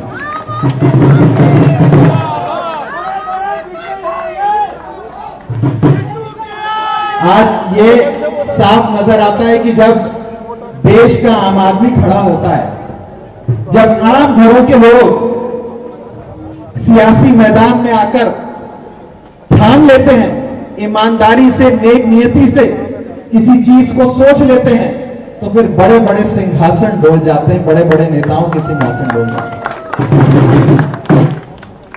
मेरा ये मानना है, मेरा ये विश्वास है कि आम आदमी पार्टी का जो मॉडल है, जो केजरीवाल मॉडल ऑफ गवर्नेंस है, उसकी ओर हिंदुस्तान का एक एक शख्स बड़ी उम्मीद से देख रहा है। केरल से लेकर कश्मीर तक, असम से लेकर गुजरात तक, हर जगह आम आदमी पार्टी के केजरीवाल मॉडल ऑफ गवर्नेंस की जरूरत है। और मुझे लगता है कि आने वाले समय में आम आदमी पार्टी, जो आज एक नेशनल पॉलिटिकल फोर्स बन के उभरी है, एक बहुत बड़ी राजनीतिक शक्ति राष्ट्रीय स्तर पे बन के उभरी है, ये पार्टी आने वाले समय में कांग्रेस की नेशनल और नेचुरल रिप्लेसमेंट बनकर अपना काम करेगी। जिम्मेदारी आम आदमी पार्टी के कंधों पर, भगवंत मान साहब के कंधों पर बहुत बड़ी है। और मेरा विश्वास है कि मान साहब की लीडरशिप में पंजाब आज के बाद उड़ता पंजाब के नाम से नहीं जाना जाएगा, बल्कि उठता पंजाब, खुशहाल पंजाब, रंगला पंजाब के नाम से जाना जाएगा। बैठना ना। बहुत इंतजार किया पंजाब के युवाओं ने अपनी नौकरियों के लिए, पंजाब की बहनों ने, माओं ने सम्मान के लिए बहुत इंतजार किया, बड़े बुजुर्गों ने सहायता के लिए। अब भगवंत मान साहब उनके बेटे बन के, भाई बन के, कंधे से कंधा मिला के पंजाब के एक एक शख्स के साथ खड़े होंगे और पंजाब को फिर से खुशहाल और रंगला बनाने का काम करेंगे। ये हम सबका विश्वास है। आम आदमी पार्टी को पंजाब के लोगों ने बहुत प्यार दिया, बहुत मान सम्मान दिया। मैं पंजाब के लोगों का आम आदमी पार्टी की ओर से, अरविंद केजरीवाल जी, मान साहब की ओर से बहुत बहुत शुक्रिया अदा करता हूं। हम सब उनके ऋणी हैं कि उन्होंने इतना विश्वास, इतना मान सम्मान हमें दिया। और 50 साल के शिरोमणि अकाली दल और कांग्रेस पार्टी के राज को उखाड़ कर फेंका, साफ सुथरी नई राजनीति, ईमानदार राजनीति को जगह दी। जनता को धन्यवाद करते हुए राघव चड्ढा और उनका सीधे तौर पर कहना कि दिल्ली मॉडल पंजाब में हिट है और फिट भी है और जनता ने उन्हें सर माथे पर बिठाया है। भगवंत मान सीएम बनने जा रहे हैं। लगातार हूटर बज रहे हैं। हमारे साथ ग्रुप एडिटर रमेश अवस्थी जी जुड़ गए हैं। मैं एक बार उनसे यूपी को लेकर के चर्चा करना चाहूंगी। रमेश जी, समाजवादी पार्टी जितने बड़े बड़े दावे करती रही, किसान आंदोलन से लेकर के लखीमपुर खीरी जैसी घटना को न सिर्फ बार बार उठाया गया, उन्नाव कांड का जिक्र किया गया, लेकिन जनता को समझ में आता है। अब अभी हम डिप्टी सीएम दिनेश शर्मा जी को सुन रहे थे, जिन्होंने कहा कि अपने संकल्प पत्र में जो वायदे किए थे उसे निभाया, लिहाजा जनता ने हमें दोबारा से वही मैंडेट दिया है और हो सकता है इस बार मैंडेट 2017 से भी ज्यादा बढ़कर हो। देखिए प्रीति, हमने सबसे पहले आपको बताया कि ग्राउंड लेवल जब हम लोग ने जाकर देखा, वहाँ पर उत्तर प्रदेश का शासन और राशन दो प्रभावित थे। आम आदमी क्या चाहता है कि शासन अच्छा हो, जहाँ पे वो रहता है उसकी सुरक्षा हो, और गरीब आदमी क्या चाहता है उसको भरपूर राशन हो, यानी खाना हो।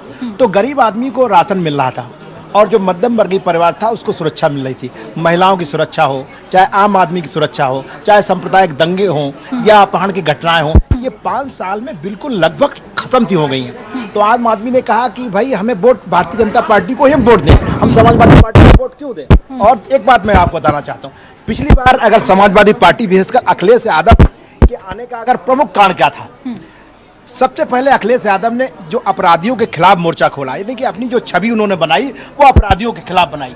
सबसे पहले उन्होंने यहाँ पर वेस्टर्न यूपी में रामगोपाल यादव जी का डीपी यादव जी को और उन्होंने मन से उतार दिया। लोगों में प्रश्न बना ये लड़का अब जो चेहरा था नई समाजवादी पार्टी बनने, अपराधियों के खिलाफ ये लड़का लड़ेगा और आगे जो समाजवादी पार्टी का जो चेहरा था वो अलग चेहरा लेके अब लोगों को ये नहीं होगी। दूसरा करप्शन था, करप्शन के खिलाफ भी उन्होंने नहीं कहा।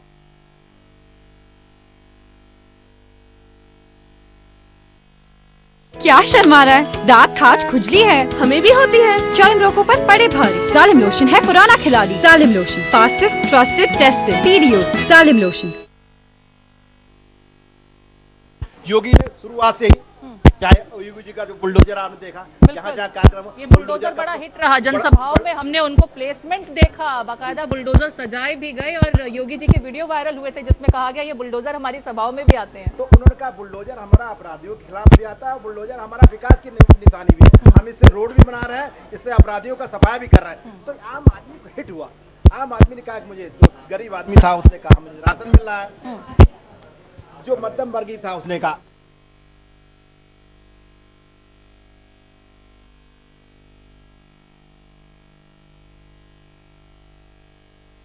कि सिर्फ योगी के हिंदुत्व के नाम पे आ रहे हों, इसमें भारतीय जनता पार्टी ने जो सबका साथ सबका विकास की बात की है, जो सबको राशन बांटा है, जो सबको सुरक्षा दी है, सुरक्षा के नाम पर वहां पर महिलाएं भी, अल्पसंख्यक महिलाएं भी भारतीय जनता पार्टी को वोट करती दिखी हैं। चुनाव में हम लोगों ने जाके देखा है अल्पसंख्यक महिलाएं भी योगी जी को वोट दिया है। 2017 में भी यही बदलाव जो था देखा भी गया था और कहा गया था कि जो ये बदलाव आया वो खास करके मुस्लिम बहुल इलाकों से आने वाली महिलाओं की वजह से आया था, जिन्होंने योगी में भरोसा जताया, बीजेपी में भरोसा जताया और दोबारा से मौका भी मिला। एकदम प्रीति, हमने कहा कि जब अभी मैंने उदाहरण दिया कि जब मैंने योगी आदित्यनाथ जी का इंटरव्यू लिया, उसमें मैंने कहा ऐसा क्या आपने कर दिया 5 साल में कि जो महिलाएं भी हैं, अलीगढ़ में प्रोग्राम हमारा हो रहा था उसमें 2 अल्पसंख्यक महिलाओं ने कहा कि मैं सुरक्षा के नाम पर योगी आदित्यनाथ को वोट दे रही। यानी कि महिलाओं का एक बड़ा समूह, जिसने भले उनके हस्बैंड ने यानी उनके पति, उनके परिवार ने वोट समाजवादी पार्टी को दिया है, लेकिन उन्होंने नहीं कहा।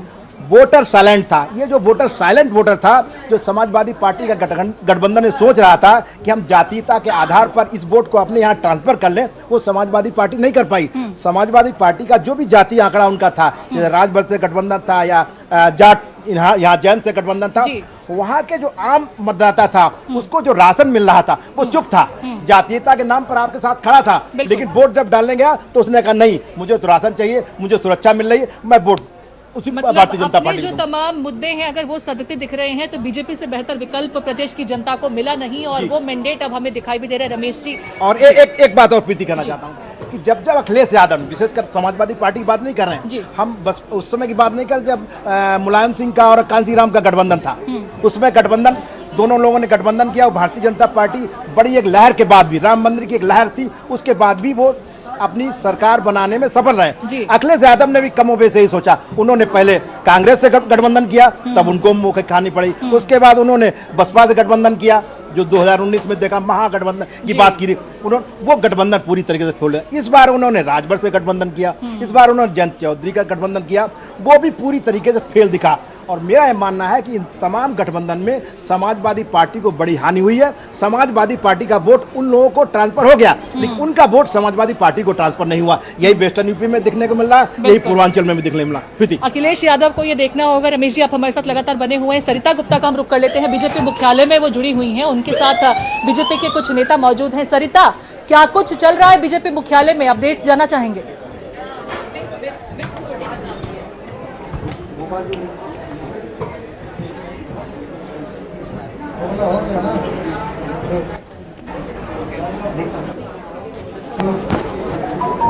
सरिता, अगर आप तक हमारी आवाज पहुंच रही हो तो समझना चाहेंगे बीजेपी मुख्यालय में इस वक्त दिल्ली में क्या कुछ तस्वीर। कहा जा रहा था प्रधानमंत्री नरेंद्र मोदी किसी भी वक्त पहुंच सकते हैं।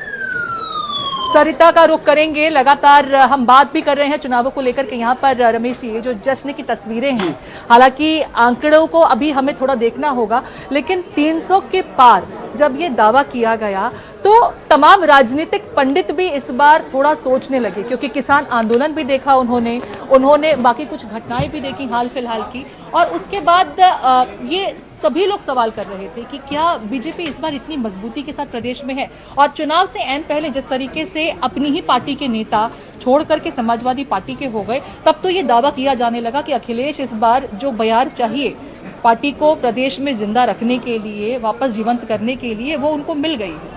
देखिए, जो लोगों का आकलन था, यानी कि जो आम आदमी सोचता है, उसका ये कहना था कि पिछली बार अगर पूर्वांचल की बात की जाए तो राजभर एक बड़ा गठबंधन था उनके साथ, अपना दल उनका पास गठबंधन, अपना दल इस बार भी भारतीय जनता पार्टी के साथ था, लेकिन अपना दल उनकी जो पत्नी थी वो एक अलग गठबंधन बना के पटेल समुदाय को लेकर वो समाजवादी पार्टी गठबंधन में आ गई। ओम प्रकाश राजभर गठबंधन में चले गए, समाजवादी पार्टी के साथ गठबंधन चले गए। स्वामी प्रसाद मौर्य बैकवर्ड का एक बड़ा चेहरा माना जाता था, उन्होंने वो समाजवादी पार्टी में चले गए। एक मंत्री ऐन मौके पर चुनाव पर समाजवादी पार्टी के गठबंधन में जाता है, दारा सिंह एक बड़ा चेहरा थे पूर्वांचल के, पीछे चले वो गठबंधन। तो लोगों ने ये परसेप्शन बनाया कि जब ये किसान आंदोलन वेस्टर्न यूपी में, यानी कि जयंत चौधरी का गठबंधन और किसान आंदोलन, इसका फर्क भारतीय जनता पार्टी पर पड़ेगा। पूर्वांचल में जो गठबंधन समाजवादी पार्टी ने बनाया उसका असर पड़ेगा। लेकिन वो ये भूल गए कि योगी का जो सुशासन है, योगी का जो बुलडोजर है, योगी का जो राशन है, वो जातिवाद का जो एक गठबंधन बनाया गया, ये सब पर भारी पड़ेगा। आप मतदाता जो इससे प्रभावित है, यानी कि जो इससे लाभान्वित है, वो चुप रहा। ये बात बिल्कुल सही है।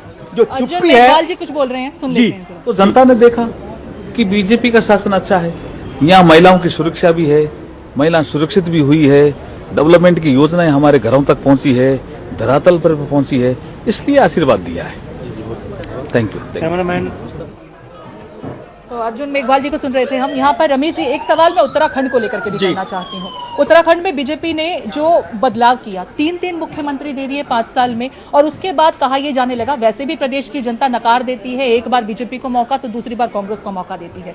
लेकिन यहाँ पर भी वो पुष्कर सिंह धामी, हालांकि पहली बार में ही उन्हें मुख्यमंत्री बना दिया गया, इससे पहले अभी तक उनके पास कोई ऐसा एक्सपीरियंस नहीं था। मैं इस सवाल को भी लेकर के आपसे आगे चर्चा करूंगी। कैलाश विजयवर्गीय जी को सुनिए। यहाँ पर जनता से जो विश्वास दिलाया था वो पूरा किया है। बहुत कम समय में पुष्कर धामी जी ने भी अपनी एक छवि बनाई यहाँ पर।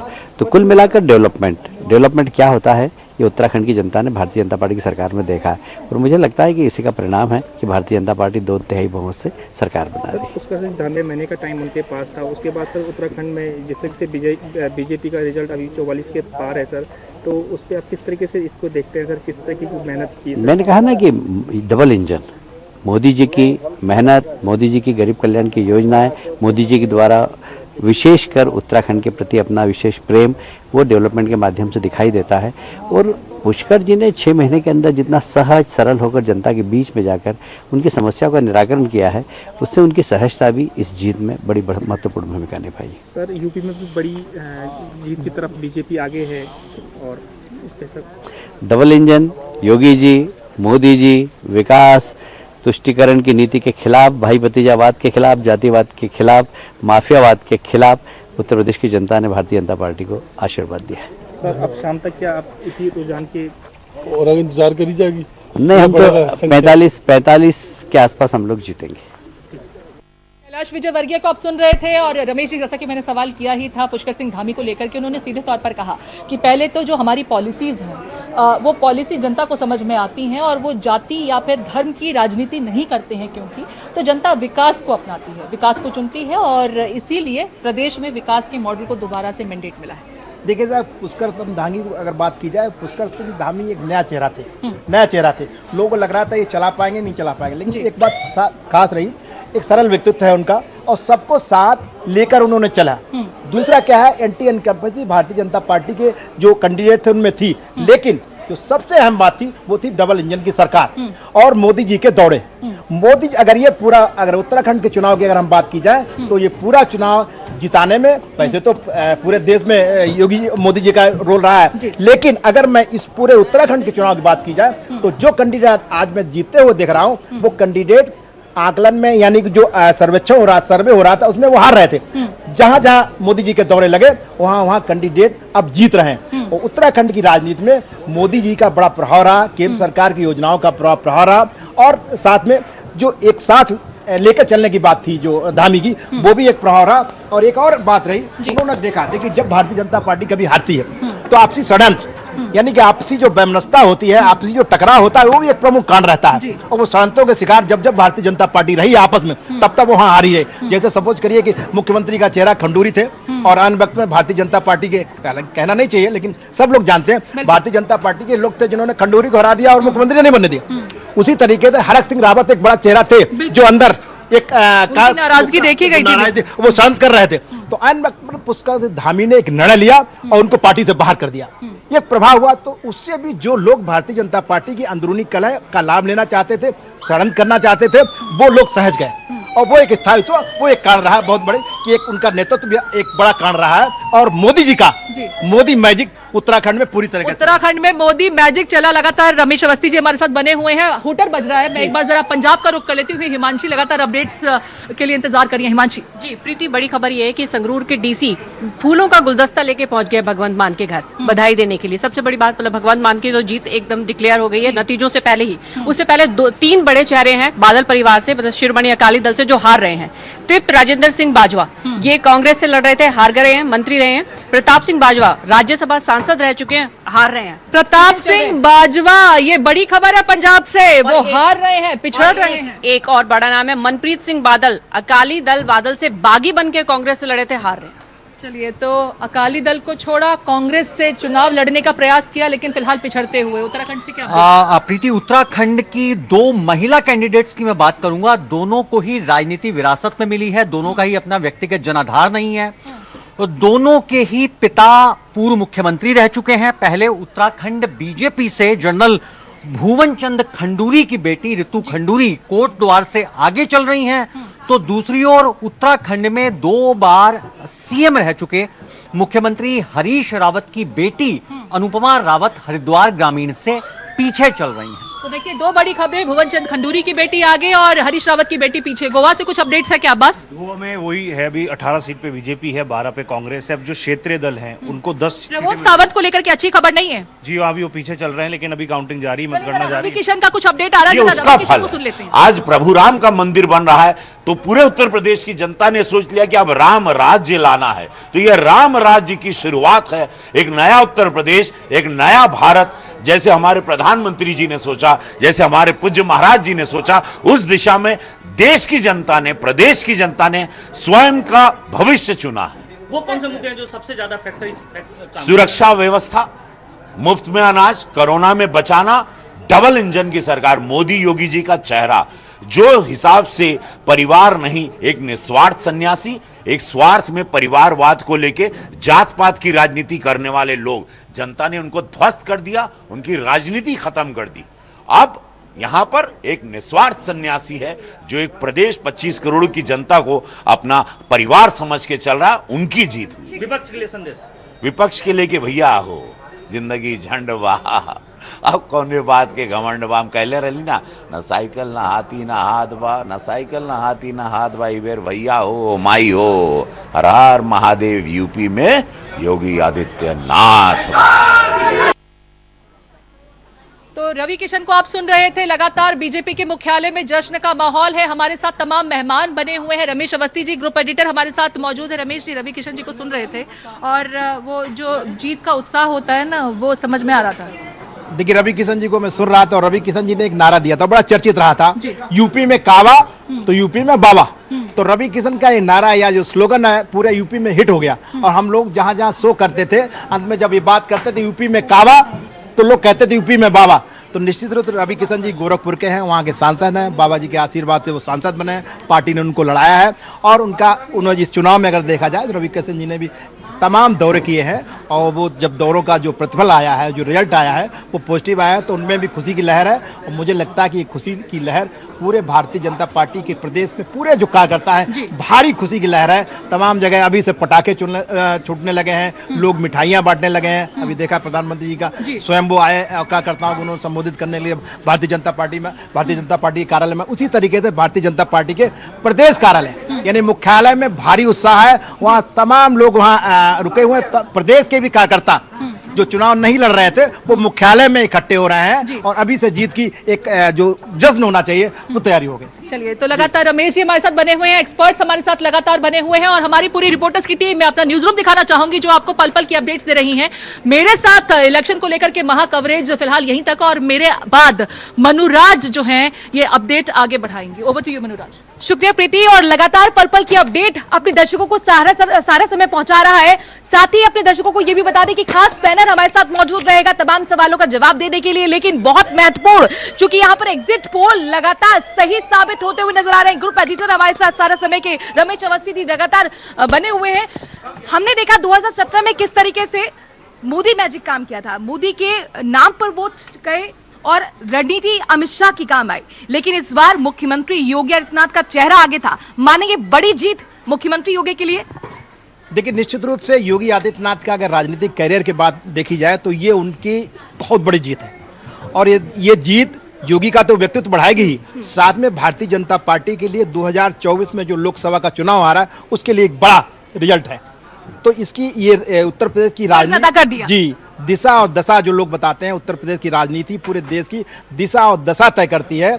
तो मुझे लगता है कि 2024 का जो ये सेमीफाइनल था वो भारतीय जनता पार्टी जीत चुकी है और इसीलिए भारतीय जनता पार्टी के लोगों में काफ़ी उत्साह है। एक बात मनु मैं तुमसे पूछना चाहता हूँ, मैंने 2017 में भी मुख्यमंत्री जी का जब इंटरव्यू, मुख्यमंत्री नहीं थे उस समय, योगी आदित्यनाथ जी का जब इंटरव्यू लिया था, उस समय भी जब उनकी मैं सभाओं में जाता था, ये हिंदुत्व का बड़ा एक चेहरा थे, लोग उनको देखना चाहते थे, भारी भीड़ थी। और जब इसी प्लेटफॉर्म पे हम लोग इंटरव्यू कर रहे थे, जब जो आंकड़े आ रहे थे, जो सर्वे रिपोर्ट आ रही थी, उसमें वेस्टर्न यूपी से भारतीय जनता पार्टी की हार दिखाई जा रही थी। मैं अकेला व्यक्ति था, जो हमारे साथी थे उन्होंने कहा भारतीय जनता पार्टी की वेस्टर्न यूपी में हार दिखे, पीछे चल रही है। मैं उनके साथ था, मैं पूरे दिन यानी सुबह से लेकर शाम तक योगी जी के साथ था। मैंने देखा था उनकी सभाओं में भीड़, काफी भीड़ थी, लब जिहाद के साथ वो नारे के साथ वहां उतरे थे। हिंदुत्व का एक बड़ा चेहरा होने के नाते लोग उनको देखने आ रहे थे। एक उन्होंने कहा था, जब मैंने उनसे पूछा था कि अगर भारतीय जनता पार्टी की सरकार बनती है और वो मुख्यमंत्री बनते हैं तो पहले वो अपराध को प्राथमिकता देंगे हटाने की या विकास को प्राथमिकता देंगे? तो योगी आदित्यनाथ ने उस समय मुझे हेलीकॉप्टर पर कहा था कि नहीं, पहले मेरी प्राथमिकता अपराध को खत्म करने की होगी, उसके बाद विकास की होगी। अगर अपराध समाप्त हो जाएगा उत्तर प्रदेश में तो उत्तर प्रदेश में से इनका एक गठजोड़ बनाने की नाकाम कोशिश कर रहे थे। अब वो सारे बादल छट गए हैं और आने वाला समय इस बात का संकेत है कि भारतीय राजनीति में वही लोग आगे बढ़ पाएंगे जो विकास की बात करेंगे, जो जाति पंथ मजहब के नाम पर तोड़ने की बात नहीं करेंगे, बल्कि सबको जोड़ने की सर्वसमावेशी राजनीति की बात करेंगे और देश में फुल टाइम पॉलिटिक्स करेंगे। कुछ लोग पार्ट टाइम पॉलिटिक्स कर रहे थे, उनको भी अब ये सबक है ये चुनाव। और इसके साथ साथ जो है क्षेत्रीय दलों के लिए भी एक सबक है, जो परिवार पर आधारित पार्टियां उनके लिए भी एक सबक है।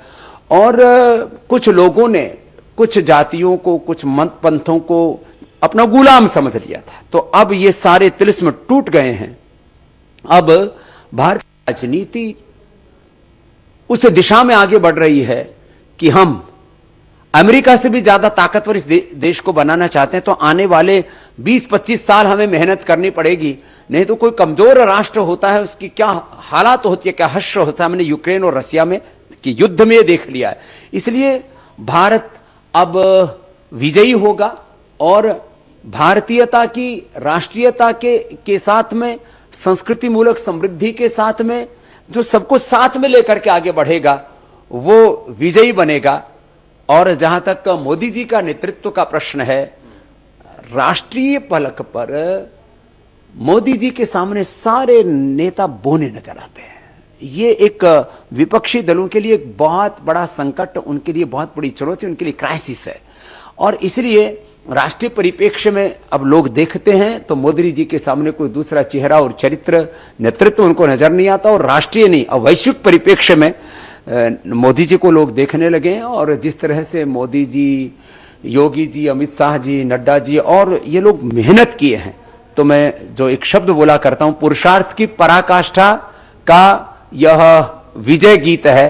जिस तरह से इस बार चुनावों के परिणाम सामने आ रहे हैं। और जैसे उत्तर प्रदेश में चाहे पूर्वांचल की बात हो या फिर पश्चिमी उत्तर प्रदेश की बात हो, बुंदेलखंड की बात हो, लगभग हर जगह से ही है। तो क्या जो पिछले दिनों जो भी उनके खिलाफ मोर्चे आंदोलन हुए, उनका क्या कोई असर रहा, नहीं दिखना क्या रहा? देखिए, कुछ लोग नए नैरेटिव घड़ने की कोशिश करते हैं लेकिन वो कामयाब नहीं होते। छोटा मोटा नुकसान कर सकते हैं लेकिन अब देश का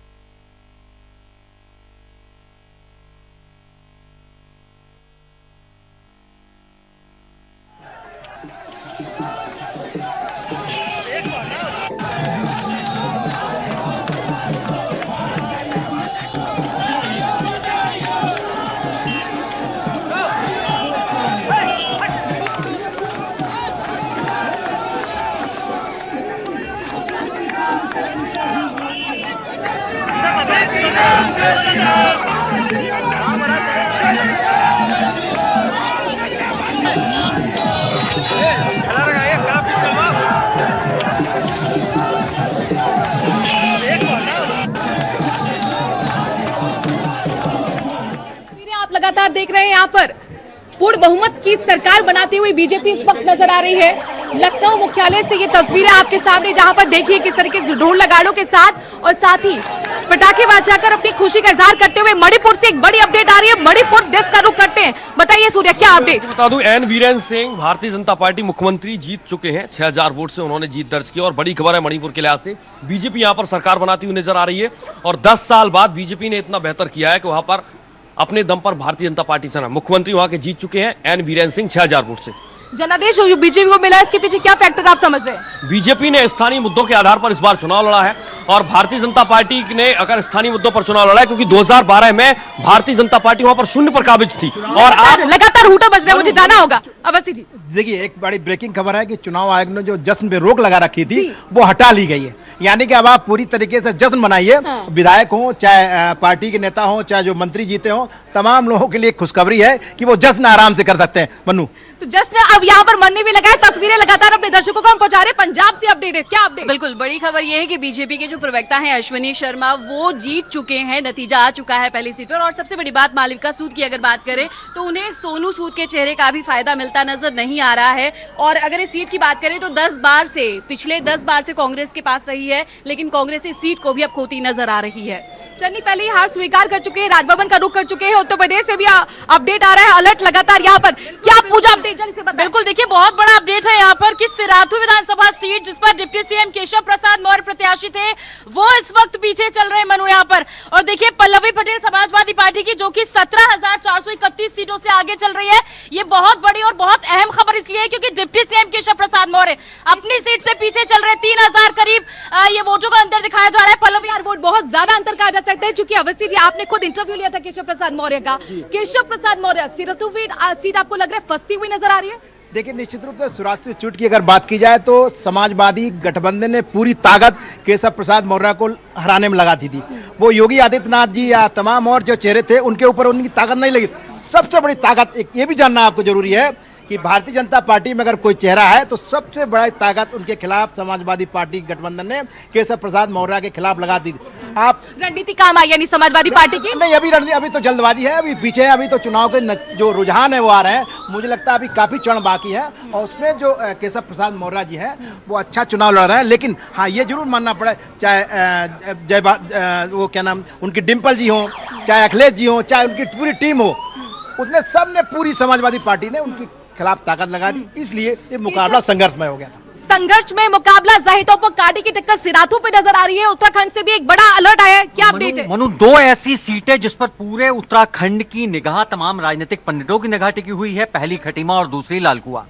खटीमा सीट मौजूदा मुख्यमंत्री पुष्कर सिंह धामी की सीट है, जो लगातार पीछे चल रहे हैं। हालांकि जो फासला है वोटों का वो बहुत कम है। फिलहाल अभी 3 मिनट पहले का आंकड़ा मैं आपको बता रहा हूं, 16 वोटों से पीछे मुख्यमंत्री धामी चल रहे हैं। दूसरी महत्वपूर्ण सीट लालकुआ, जहां से भारतीय जनता पार्टी के डॉक्टर मोहन सिंह बिष्ट 10,994 वोट से आगे चल रहे हैं। उन्होंने कांग्रेस के पूर्व मुख्यमंत्री हरीश रावत को तकरीबन 11,000 वोटों से पीछे पिछाड़ा हुआ है। हरीश रावत के एक बार फिर हार का सामना करेंगे, अपने आप में बहुत बड़ा सवाल है। पंजाब से अलर्ट है। जब आके बहुत बड़ी खबर, कैप्टन अमरिंदर सिंह जिन्होंने पार्टी अपनी बनाई, और बुरी खबर यह है कांग्रेस के, माफ कीजिएगा, कैप्टन अमरिंदर के लिए कि वो अपनी सीट को खो चुके हैं, वो हार चुके हैं और उनके घर के बाहर पहले से ही सन्नाटा नजर आ रहा था।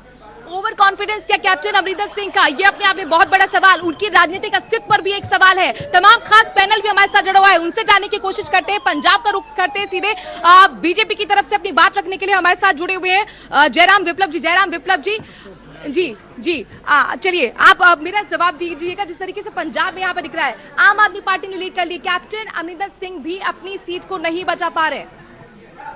देखिए, निश्चित तौर पर मैं समझता हूं कि पंजाब में जो भी मैंडेट आ रहा है, लेकिन उसमें सबसे बड़ी बात है कि भाजपा ने अपने दम पर चुनाव लड़ा है पहली बार, और अगर वोट परसेंटेज आप देखेंगे तो निश्चित तौर पर वो बहुत अमरिंदर सिंह के तो साथ आप लोग हैं ना? नहीं, कैप्टन अमरिंदर सिंह के साथ हम हैं। वो भी अपनी सीट नहीं बचा पाए। मैं इस बात को मानता हूं, लेकिन बीजेपी वहां पर लगातार आगे बढ़ रही है और आने वाले समय में बीजेपी का जो भविष्य है पंजाब में सुखद होगा। मजबूत स्थिति आपको लग रहा है होगी इस बार? नहीं, हमारा वोट परसेंटेज बढ़ रहा है, पहले से दुगना होगा, तो निश्चित तौर पर हम आने वाले समय में पंजाब में अच्छा करेंगे। कांग्रेस से सवाल, कहाँ रह गई कांग्रेस पंजाब में? आपको पंजाब से उम्मीद थी? देखिए, अभी जो चीज चल रही हैं, लेकिन जनता जो मुद्दे हैं, नारे जैसे दिल्ली में फ्री वाले मुद्दे हैं, मुझे लगता नहीं है कि मेन मुद्दों पर व्यापार पर, नौकरी पर, रोजगार पर बात हुई हो। मुद्दे अभी इसको मंथन करना पड़ेगा हमें कि अब जनता आखिर चाहती क्या है, किस मुद्दे पे वोट करना हम लोग चाहते हैं, लोगों की डिमांड्स क्या है। क्योंकि इस इलेक्शन के ट्रेंड में जो था वो दिखने नहीं, इसमें तो देखिए हाई कमान हमारा निर्णय लेगा। लेकिन जहाँ तक शुरू की बात थी, सिद्धू जी का जो मामला था, उस पर हम मीटिंग हो गई, परिचर्चा करेंगे। राजनीतिक विश्लेषक भी हमारे साथ है। आपको लगता है आम आदमी पार्टी जिस तरीके से लीड करती नजर आ रही है, यहाँ तक कि अब तो बहुमत की सरकार भी बन जाएगी, एक बहुत बड़ी उपलब्धि आम आदमी पार्टी के लिए, लेकिन खुद कांग्रेस ने अपने पैर पे कुल्हाड़ी मार ली और एक जीता जिताया जो राज्य था उनके हाथों से निकल गया। बिल्कुल। राकेश टिकैत कुछ बोल रहे, पहले उनको उदाहरण ये है कि किसी के भी पक्ष में जाओ, बीजेपी के पक्ष में ज्यादा जा रहे हैं। यहाँ पे देश में एक ही चीज पे काम हुआ कि वोट कैसे मिलेगी, और उस पर बीजेपी कामयाब है कि वोट कैसे लेनी है, उस पर कामयाबी मिल रही है इनको। हमारा है आंदोलन का काम, जैसे हमको पता कि आंदोलन कैसे होना, तो हम आंदोलनकारी है। राकेश टिकैत को आप सुन रहे थे, किसान आंदोलन का बड़ा चेहरे थे। एक बार फिर उत्तर प्रदेश की बात हो जाएगी, क्योंकि राकेश टिकैत को हम सुन रहे थे और कुल मिलाकर वो कह रहे थे कि इस बार हार होने जा रही है, बीजेपी को चैलेंज दे रहे थे। लेकिन यहाँ पर आपको लगता है किसान फैक्टर साबित नहीं हुआ, नाराजगी दूर हो गई, वो विनम्रता जो दिखाई गई थी प्रधानमंत्री नरेंद्र मोदी की तरफ से, उसका जादू चला? नहीं, बिल्कुल मैं सहमत हूँ इस बात को लेकर के कि ये बिल्कुल बीजेपी इस बात का एहसास कर गई थी, और जो रिपोर्ट्स बीजेपी की थी कि इन्हें कहीं किसान आंदोलन हम लोगों को नुकसान कहेगा, और ये बिल्कुल मानने योग्य बात है कि समय रहते हुए प्रधानमंत्री जी ने जिस तरीके से संबोधन किया बिल वापस लेते समय, वो कह सकते हैं कि बीजेपी को फायदा मिला। और ये जो आंकड़े हैं जिस तरीके से जो आ रहे हैं निकल कर, ये बताते हैं कि न आपका किसान आंदोलन में जो लोग जुड़े हुए थे वो हावी रहा, न जाट और मुस्लिम के गठजोड़ की जो बात हो रही थी वो बिल्कुल फेल हो गई। जाट निश्चित तौर से बीजेपी के साथ रहा। जो सुरक्षा का मामला था 2013 के दंगों को लेकर के, जब पलायन को लेकर के था, ये वोटिंग ये बताती है कि निश्चित तौर से बीजेपी के साथ वहां का युवा था। कहा जा रहा था पश्चिम उत्तर प्रदेश में बेहतर गेन कर सकती है समाजवादी पार्टी, लेकिन आंकड़े ऐसा नहीं दिखा रहे। इसके पीछे क्या वजह मानते हैं आप? इसकी वजह एक तो इलेक्शन इंजीनियरिंग जिसे कहते हैं बीजेपी की इलेक्शन इंजीनियरिंग एकदम परफेक्ट टाइमिंग के साथ एकदम मूव करी। प्लस इन्होंने जो नॉन जाट वोट और जो नॉन मुस्लिम वोट जो अच्छे से कंसोलिडेट करा, जो बीजेपी का 80-20 का जो फॉर्मूला चला, उसमें कहीं ना कहीं बोलना पड़ेगा कि इन्होंने बहुत अच्छी सक्सेस अपनी अर्जित करी और बहुत अच्छे तरीके से नॉन जाट, नॉन मुस्लिम और जो आखिरी दिन तक, वोट डे तक, जो अमित शाह जी का भी जो नारा था कि जाट हमारे साथ है, तो कहीं ना कहीं उसमें भी जाट वोट को इन्होंने तोड़ने की कोशिश करी और उसको बीजेपी की तरफ दूर हो गई एक तरह से। उत्तर प्रदेश से एक बड़ा अलर्ट आ रहा है, उत्तर प्रदेश का रुख करते हैं, क्या अपडेट है पूजा? बिल्कुल, देखिए मनु, कभी कभी प्रत्याशियों को बदलना भी बीजेपी के लिए खामियाजा ये साबित हुआ है। बरेली की मैं अपने शहर की बात करूंगी, नाथ नगरी बरेली की 9 सीटों पर 2017 में विधानसभा चुनाव में 9 सीटों पर बीजेपी ने कब्जा किया था। लेकिन अगर हम 2022 की बात करें तो 3 सीटों पर फिलहाल समाजवादी पार्टी आगे है और 6 सीटों पर है बीजेपी। और ये 3 सीटें ऐसी हैं जिन पर प्रत्याशियों के नाम बदले गए थे। मनु, देखिए आंवला, बिथरी, चैनपुर, मीरगंज, ये तमाम 3 सीटें हैं जिनपे समाजवादी पार्टी आगे चल रही है। बिथरी चैनपुर सीट ऐसी थी जो कि राजेश मिश्रा उर्फ पप्पू भरतौल की थी, इन्हें हटा के बीजेपी ने किसी और को टिकट दिया था और देखिए खामियाजा बीजेपी को इस सीट पर कहीं ना कहीं भुगतना पड़ रहा है। मनु, समाजवादी पार्टी को गेन कम से कम बीजेपी से जरूर यहाँ पर बीजेपी के खिलाफ यहाँ पे मिला है। एक एंटी इनकम्बेंसी फैक्टर यहाँ पर बरेली में साबित हुआ है, प्रत्याशी बदले गए थे उसका फायदा। लेकिन यहाँ पर एक चीज देखने को जरूर मिल रही है, अब्बास अंसारी 9 सदस्य लड़े थे जो कि अंसारी के बेटे भी हैं, पीछे चल रहे हैं, यानी बाहुबलियों को इस वक्त जनता पसंद नहीं कर रही है। देखिए, मैंने क्या कहा कि आम आदमी के पास एक शासन और राशन। शासन का मतलब है अपराध, जो कानून व्यवस्था है, कानून व्यवस्था इस पूरे चुनाव में अगर देखा जाए, कानून व्यवस्था सबसे ज्यादा प्रभावकारी हथियार के रूप में भारतीय जनता पार्टी का रही है।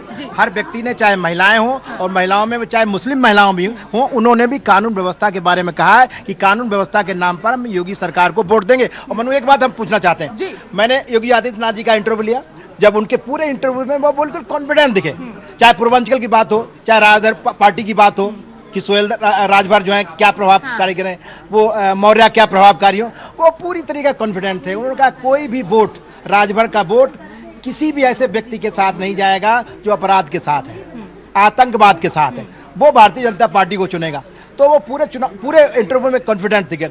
आपने भी परसेप्शन क्रिएट किया गया था मुख्यमंत्री योगी आदित्यनाथ की तरफ से कि अगर समाजवादी पार्टी आई तो गुंडागर्दी बढ़ जाएगी, तो क्या ये लोगों को हिट किया है? ये हिट किया है कि आम आदमी ने सोचा कि अगर समाजवादी पार्टी आ जाती तो गुंडे फिर प्रभावी होगा। और मैंने पहले भी कहा कि जो समाजवादी पार्टी में अखिलेश यादव ने अपनी छवि बनाई थी पिछले चुनाव में, 2012 और 2017 में बात की जाए, 2000 जब मुख्यमंत्री अखिलेश बने, उसमें सबसे बड़ा प्रदर्शन था कि समाजवादी पार्टी का चेहरा इस व्यक्ति के, या जो लड़का आया है अखिलेश के रूप में, ये चेहरा बदलेगा। जो गुंडागर्दी का चेहरा या गुंडागर्दी का आरोप समाजवादी पार्टी पे लगाया जाता था, अब नहीं रहेगा। यही कारण उन्होंने डीपी यादव को मंच से उतार दिया, मौर्य उसको, बाबू सिंह कुशवाहा को नहीं लिया, मुख्तार को बिल्कुल आउट कर दिया। चाचा शिवपाल हो, चाहे मुलायम सिंह यादव, सबको अलग करके उन्होंने अपराधी जितने भी थे उनको अलग किया, एक छवि बनाई। इसका परिणाम दिखा कि वो मुख्यमंत्री बने। इस बार उलट था। अब लोग ये समझते थे कि अगर समाजवादी पार्टी सरकार आ जाएगी, मुख्यमंत्री अखिलेश बनेंगे, तो निश्चित रूप से फिर कोई अपराध की स्थिति आ जाएगी, फिर कानून व्यवस्था गड़बड़ा जाएगी। इसलिए उन्होंने भारतीय जनता पार्टी को चुना, योगी सरकार को चुना। मुझे लगता है इस पर एक कमेंट एक्सपर्ट की तरफ से भी हो जाए, क्योंकि नई सपा नई हवा की बात समाजवादी पार्टी की तरफ से कही गई थी।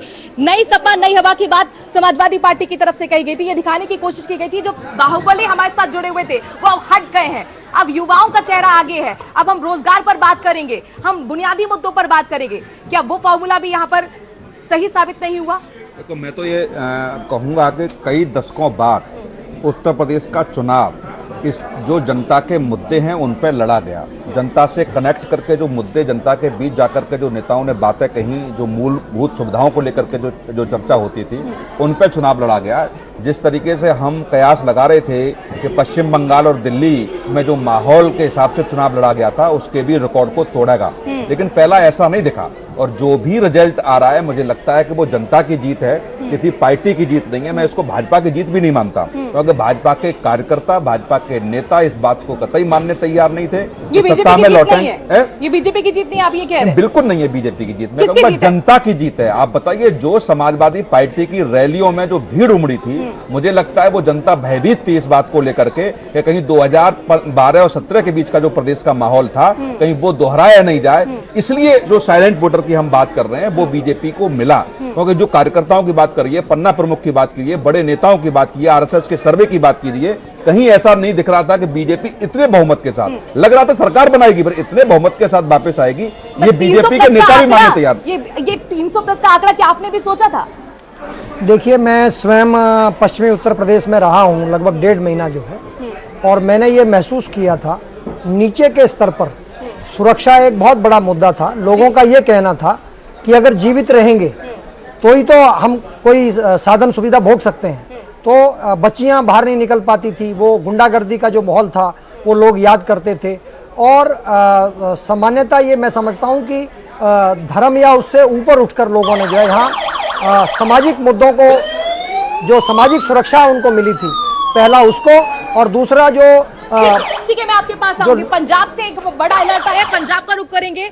यहाँ पर हमें अपडेट दीजिए। बिल्कुल, अगर लुधियाना की बात करें तो आम आदमी पार्टी के दलजीत सिंह भोला ग्रेवाल जो हैं वो लीड कर रहे हैं लुधियाना से। अगर दूसरी बात करें तो आम आदमी पार्टी के संयोजक अरविंद केजरीवाल ने पंजाब की जनता को जो ऐतिहासिक जीत पंजाब की जनता दे रही है उसके लिए बहुत बहुत शुक्रिया किया है।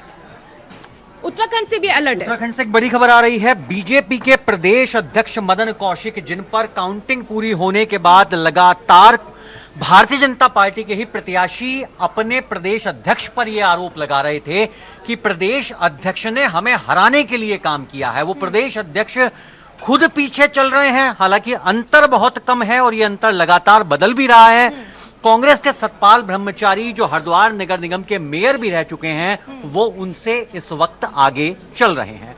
और मदन कौशिक 2 बार उत्तराखंड में कैबिनेट मिनिस्टर रह चुके हैं और मौजूदा वक्त में उत्तराखंड बीजेपी के प्रदेश अध्यक्ष हैं।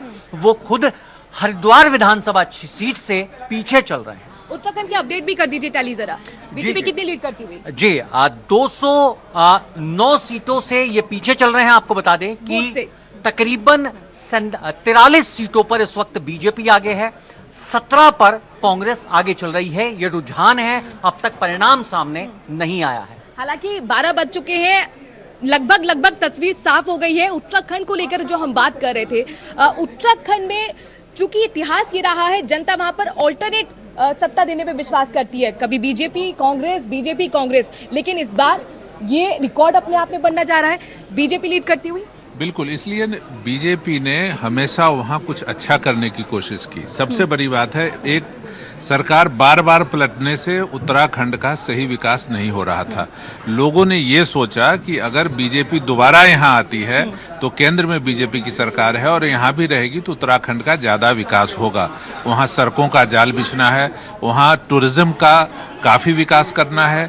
वो ऐसा प्रदेश है जिसका अंतर्राष्ट्रीय बॉर्डर भी है, तमाम इंफ्रास्ट्रक्चर पर काम किया गया है। देखिए, राष्ट्र सर्वोपरि, इसको ध्यान रखकर ही उत्तराखंड के लोगों ने वोट दिया है। दूसरी बात, विकास होगा कैसे? लोग आज की नहीं सोच रहे हैं, आने वाले 50 साल की सोच रहे हैं कि क्या होगा। और कांग्रेस की जो जनता में पकड़ है वो धीरे धीरे बहुत कम होती जा रही है। ये भी एक कारण है कि वहाँ पे कांग्रेस पिछड़ रही है। बीजेपी लोगों को ये बता रही है कि कैसे विकास हो सकता है, कैसे देश मजबूत होगा, कैसे आने वाली पीढ़ियां भी सुरक्षित रहेंगी, कैसे देश भारत विश्व गुरु बनेगा, कैसे आर्थिक संपन्नता आएगी, कैसे हम डेवलप्ड कंट्री होंगे। तो ये तमाम बातें लोगों तक पहुंच पाई, इसीलिए वहां बीजेपी को मैंने आप सारे पुराने जो रिकॉर्ड है, इतिहास है, उसको ध्वस्त होने वाला है। आखिरकार ऐसा कांग्रेस के साथ क्यों हो रहा है? क्योंकि कांग्रेस को यहाँ पर उम्मीद थी उत्तराखंड से। जवाब दीजिए अशोक जी, क्या हो गया? 17 पर सिमटते हुए नजर आ रहे हैं अभी तक के आंकड़ों में। अजय वर्मा जी, अजय जी देखिए, उत्तराखंड के जो मुद्दों पर जो चुनाव लड़ा गया, वो कांग्रेस पार्टी ने वहाँ की महिलाओं का मुद्दा, वहाँ का बेरोजगारी का मुद्दा, पहाड़ के और मुद्दे, पलायन के मुद्दे, इन सब मुद्दों पर उठाया। लेकिन जनता किस मुद्दे पर, किस चीज पर वोट देना चाह रही है, अब इस विषय पे हमारी पार्टी मंथन करेगी, चर्चा करेगी, परिचर्चा करेगी कि आखिर 2022 में ऐसा क्या था कि ना रोजगार पे वोटिंग हो रहा है, ना व्यापार पे वोटिंग हो रहा है, ना जीडी पर, ना 100-200 रुपए पेट्रोल पर। अब देखिए कभी पेट्रोल 200 रुपए हो जाएगा 12 तारीख के बाद से, आप नोट कर लीजिए। जनादेश आपके साथ नहीं है सर, सवाल तो यही है। पंजाब से एक बड़ा अपडेट आ रहा है, पंजाब का रुख करते हैं, क्या अपडेट है पंजाब से? मधु, लुधियाना नॉर्थ की बात करें तो आम आदमी पार्टी के जो मदन लाल बग्गा हैं वो लीड कर रहे हैं, और अगर अंतर देखा जाए पिछली बार और इस बार का, तो पिछली बार कांग्रेस 77 पर थी, जबकि इस बार 90 हो चुकी है आम आदमी पार्टी। और मुझे नहीं लगता कि जो कांग्रेस है वो 20 सीटें भी जो कि आम आदमी पार्टी के पास थी पिछली बार, उसको भी हासिल कर पाएगी। तो ये कहना गलत नहीं होगा कि बहुत ही शर्मनाक जो हार है वो कांग्रेस के लिए है। कांग्रेस के लिए शर्मनाक हार, उत्तराखंड में भी शर्मनाक हार और यहाँ तक कि पंजाब में भी शर्मनाक हार। यही सवाल है कि आखिरकार कांग्रेस के लिए इस तरह की जो तस्वीर सामने आई है उसके लिए कौन जिम्मेदार है? क्या आपको चिंतन मंथन करने की जरूरत नहीं है? पंजाब को ही ले लीजिए, यहाँ पर आप 13 तक सिमट कर रह गए। देखिए पंजाब में हमारी सरकार थी और हमें ये उम्मीद था, लेकिन वहाँ के लोगों ने जो केजरीवाल स्टाइल की फ्री बिजली, फ्री पानी, फ्री रोटी और फ्री विस्की की एक स्कीम चल रही थी, आपने देखा दिल्ली में कि एक के साथ एक बोतल फ्री। तो कहीं ना कहीं से मैं कह रहा हूँ, हालांकि मैं तो ये वोटर की जीत है, मैं ये नहीं कह रहा, लेकिन इस पर मंथन और चिंतन करके तय करना पड़ेगा कि आखिर हिंदुस्तान का वोटर अब क्या चाहता है, चुनाव किन मुद्दों पे चाहता है, मुख्य मुद्दों से हटकर वो किन मुद्दों पे चाहता है। पार्टी में इस विषय पे हम चर्चा करेंगे। ठीक है, उत्तराखंड का हम रुख करते हैं। उत्तराखंड से भी बड़ा अलर्ट आ रहा है, क्या अपडेट है? देखिए उत्तराखंड से जो खबर आ रही है इस वक्त आ रही है वो गंगोत्री विधानसभा सीट से। गंगोत्री विधानसभा सीट इसलिए भी महत्वपूर्ण हो जाती है कि उत्तराखंड के विधानसभा चुनाव में सबसे ज्यादा यदि कहीं पर वोटिंग हुई थी वो गंगोत्री विधानसभा सीट पर हुई थी।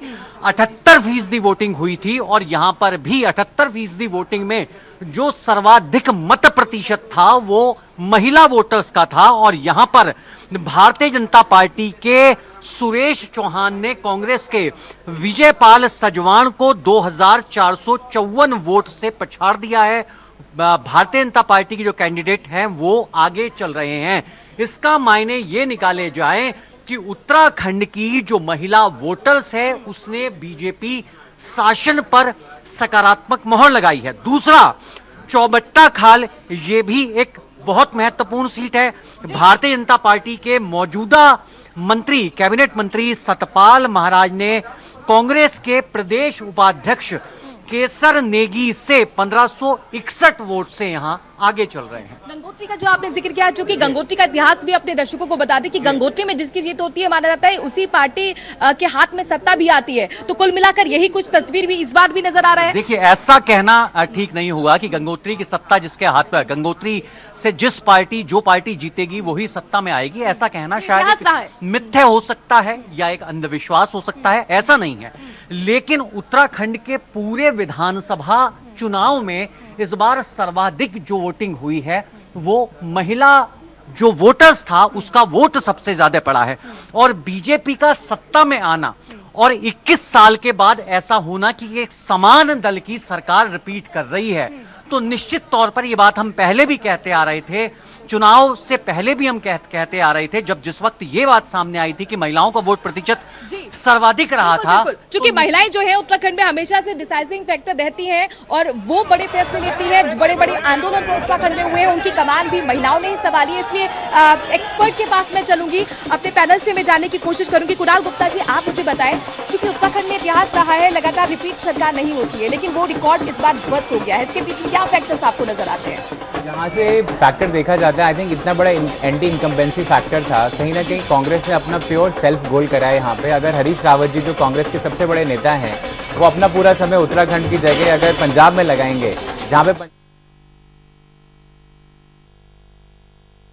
जब बात स्पेशल मोमेंट्स की हो या अपनों की खुशियों की, क्यों ना बनाए इन्हें खास ऐशपुरा डायमंड्स के साथ।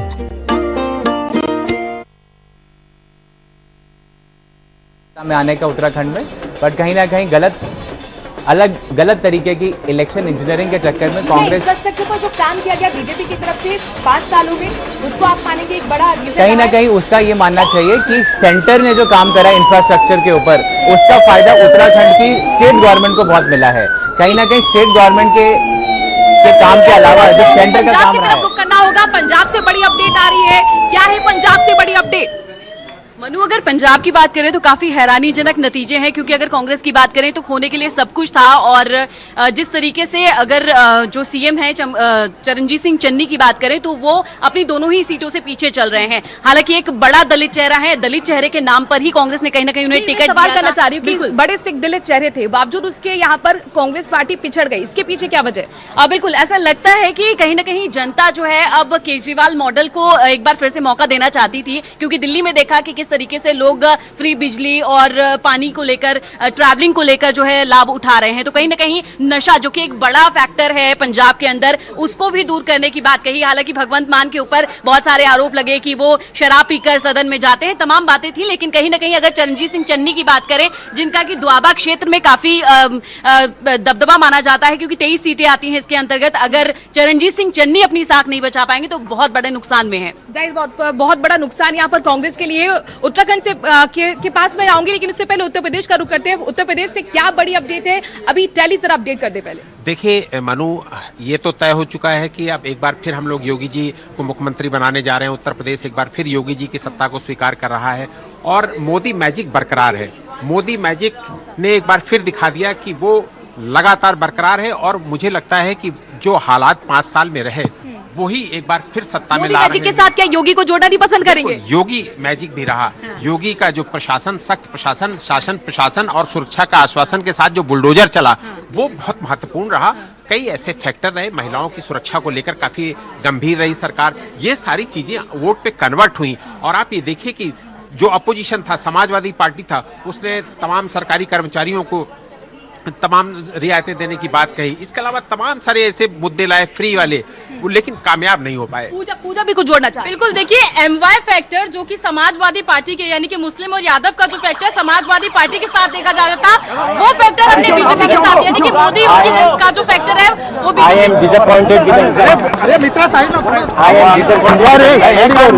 बीजेपी पार्टी बेसिकली द कार्यकर्ता as far as Panjim and Taleigao both has not supported us. Because to tell you, as far as Talegaon is concerned, the Mahila Congress, the Mahila BJP president was sitting on a Congress booth on the day of voting, and same thing to do in Panjim. So basically, what happened? We defeated the BJP and we defeated the Congress. We won because of the support of these people. Clear? Who you support at the same? That will तो 4 राज्यों में BJP लगातार आगे बढ़ती हुई और यहाँ पर उत्तर प्रदेश की तो लगभग तस्वीर साफ हो चुकी है। आप देख सकते हैं पूर्ण बहुमत की सरकार बनाती हुई बीजेपी नजर आ रही है। लेकिन पंजाब में यहाँ पर आम आदमी पार्टी ने सबको चौंका दिया है। आम आदमी पार्टी ने जो गेन किया है, इसके पीछे क्या फैक्टर्स नजर आते हैं प्रीति? देखिए मनु, यहाँ पर आम आदमी पार्टी का दिल्ली का फॉर्मूला, पहले तो हमें ये समझना होगा कि दिल्ली में जो दिया, जो वायदे किए थे वो मिल रहा है। दिल्ली में अच्छी शिक्षा सरकारी स्कूलों में मिल रही है। दिल्ली में अगर बात की जाए फ्री बिजली, पानी, ये तमाम सुविधाएं मिल रही हैं। तो पंजाब को पहले तो ये फॉर्मूला बहुत भा रहा था।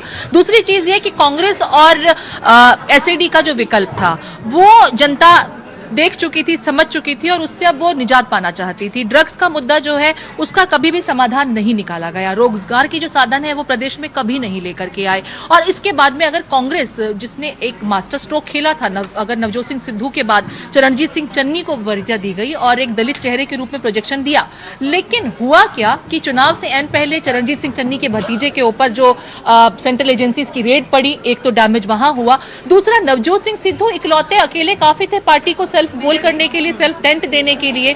तो जनता को ये समझ आ रहा अपना चुनाव हार गए। देखिए ठीक है, ये हकीकत है कि कैप्टन अमरिंदर सिंह की सीनियरिटी को पार्टी ने नकारा, लेकिन ये भी हकीकत है कि 4.5 साल तक वो अपने कार्यकर्ताओं से मिलते तक नहीं थे। ये नाराजगियां तो उनके ही कार्यकर्ताओं और उनके मर्तियों के बीच थी ना। तो ये जो कमियां थी ये कांग्रेस न तो समय पर समझ पाई और ना ही उसे दूर कर पाई। फायदा आम आदमी पार्टी का। तो कुल मिलाकर जो कांग्रेस सिकुड़ी है गुटबाजी की वजह से, ये एक बड़ा फैक्टर यहाँ पर रहा है। अगर उत्तर प्रदेश की भी मैं बात करूं, जिस तरीके से बीएसपी सिकुड़ी और कांग्रेस सिकुड़ी, क्या उसका फायदा भी बीजेपी को आपको मिलता हुआ नजर आया इसमें? नहीं, बिल्कुल। यदि आप 2017 के आंकड़े देखेंगे तो लगभग 1,96,00,000 वोट बीजेपी को मिले थे और समाजवादी पार्टी की बात करेंगे तो 1,89,00,000 के आसपास वोट मिले थे, तो और 3,42,00,000 भारतीय जनता पार्टी को वोट मिले थे। तो कहते बहुत लंबा आंकड़ा था बीच में। समाजवादी पार्टी चाहे दूसरे नंबर की पार्टी रही हो, जहां 1,89,00,000 और कहीं 3,44,00,000 वोट, तो अंतर बहुत है। इसलिए मैं कई चैनलों पर ये कह भी रहा था कि जो एग्जिट पोल आए हैं वो कहीं ना कहीं सही साबित इसलिए होंगे कि इस आंकड़े को भर पाना बहुत मुश्किल है। लड़की लड़ सकती हूँ, काम नहीं कर पाया। देखिए, इसका बहुत हमें बेनिफिट मिलेगा। इस वक्त मैं ये समझ में नहीं पा रहा हूँ कि हमने 7 करोड़ जो वोटर है उत्तर प्रदेश की, जो आधी आबादी की बात करी और हमने चर्चा करी उनके लिए, उनके मुद्दे, सुरक्षा के मुद्दे। अब आप देखिए उत्तर प्रदेश में छोटी बच्ची से लेकर 70 साल तक की महिलाओं के बलात्कार के बहुत सारे आंकड़े थे, लेकिन फिर भी किन चीजों को कौन सी प्रायोरिटी पर लोग वोट कर रहे हैं, वो पैटर्न, उस पैटर्न पर हम लोग मीटिंग करेंगे, चर्चा करेंगे। लड़ना तो हमें पड़ेगा, आखिर तक लड़ेंगे इस देश को बचाने के लिए और वो कह रहे हैं कि महिला वोटर्स ने हमें नहीं दिया, इसके लिए हमें आकलन करना पड़ेगा। लेकिन महिला वोटर आपके साथ इंटैक्ट रहा जो 2017 में भी रहा था। देखिए, भारतीय जनता पार्टी की जो नीतियां हैं निश्चित तौर पर उससे अलग अलग वर्ग प्रभावित हैं, और उसमें महिलाओं की अगर हम बात करें तो विशेषकर अगर उत्तर प्रदेश की हम बात करें तो वहाँ सुरक्षा, जैसा मैंने कहा, बहुत बड़ा मुद्दा था। इस वजह से महिलाओं को भी, और सबसे बड़ा जो राशन जो सरकार ने इस कोरोना पीरियड के अंदर जब लोग मुसीबत में महिला की बात हो रही है यहाँ पे, महिला को लेकर मेरा सवाल है। लड़की को लड़ सकती हूँ कहा गया कांग्रेस की तरफ से, लेकिन उसके बावजूद भी महिलाओं का वोटर वहां नहीं गया। इंटैक्ट जो बीजेपी के साथ था वो रहा, यानी कि राजस्थान भी देख रही होंगी महिलाएं, सुरक्षा एक बड़ा मुद्दा रहा होगा और उसी के आधार पर वोट गया है बीजेपी को। आई थिंक महिलाओं के लिए तो योगी सरकार ने काफी काम करा है, उसको नकारा नहीं जा सकता। कहीं ना कहीं महिलाओं को जो छोटे छोटे शहरों में, छोटे छोटे कस्बों में जो 7 बजे के बाद जो महिलाएं निकल नहीं सकती थी, माँ बाप परेशान रहते थे, तो बकायदा टारगेट किया था महिलाओं को, वो क्यों पिछड़ी? वो कांग्रेस का जो नैरेटिव है, पहली बारी कई इलेक्शनों बाद कांग्रेस ने एक अच्छा नैरेटिव निकाला है किसी भी इलेक्शन के लिए। लेकिन ये नैरेटिव अगर कांग्रेस 2017 के इलेक्शन में निकालती तो शायद कांग्रेस आज 70 से 80 सीटों के साथ आज बैठी होती। कहीं ना कहीं इनका नैरेटिव अच्छा था, टाइमिंग खराब थी, इसीलिए इलेक्शन इंजीनियरिंग में आप योगी सरकार को महिला सुरक्षा के ऊपर टारगेट नहीं कर सकते थे। बिकॉज महिला सुरक्षा पहली बारी उत्तर प्रदेश के शायद 30 साल में पहली बारी किसी सरकार ने अगर महिला सुरक्षा के ऊपर काम करा तो शायद वो योगी सरकार ने काम करा। नैरेटिव अच्छा कांग्रेस का, लेकिन ये नैरेटिव इनको 2017 में चलाना चाहिए था। ठीक है पूजा, चूंकि लगातार दंगल करती आई, मैं आपके पास आऊंगी। पूजा, आपने दंगल किया, ग्राउंड पर आपने कई रिपोर्ट वहां से हमें भेजी, महिलाओं से भी बात की होगी। आपको लगता है ये जो महिला फैक्टर था जो 2017 में बीजेपी के साथ जुड़ा था, इस बार भी वो इंटैक्ट रहा है, और इसके पीछे क्या वजह? बिल्कुल, देखिए कहीं ना कहीं महिलाओं का जो रुझान है, जो प्यार है, वो बीजेपी की तरफ आकर्षित 2017 में भी रहा था मनु, और 2022 में भी हम लगातार देख रहे हैं। अगर मैं तमाम सीटों की 403 विधानसभा सीटों की हम बात करें तो कई सीटों पर हालांकि 300 के पार बीजेपी लगातार नारा जरूर लगा रही है, लेकिन जो महिलाओं का रुझान है, जो महिलाओं का प्यार है, वो बीजेपी की तरफ निश्चित रूप से जाता हुआ नजर आ रहा है। कांग्रेस ने जरूर लड़कियों लड़ सकती हूँ का नारा दिया था, लेकिन बीजेपी की ओर जाते हुए महिलाओं का प्यार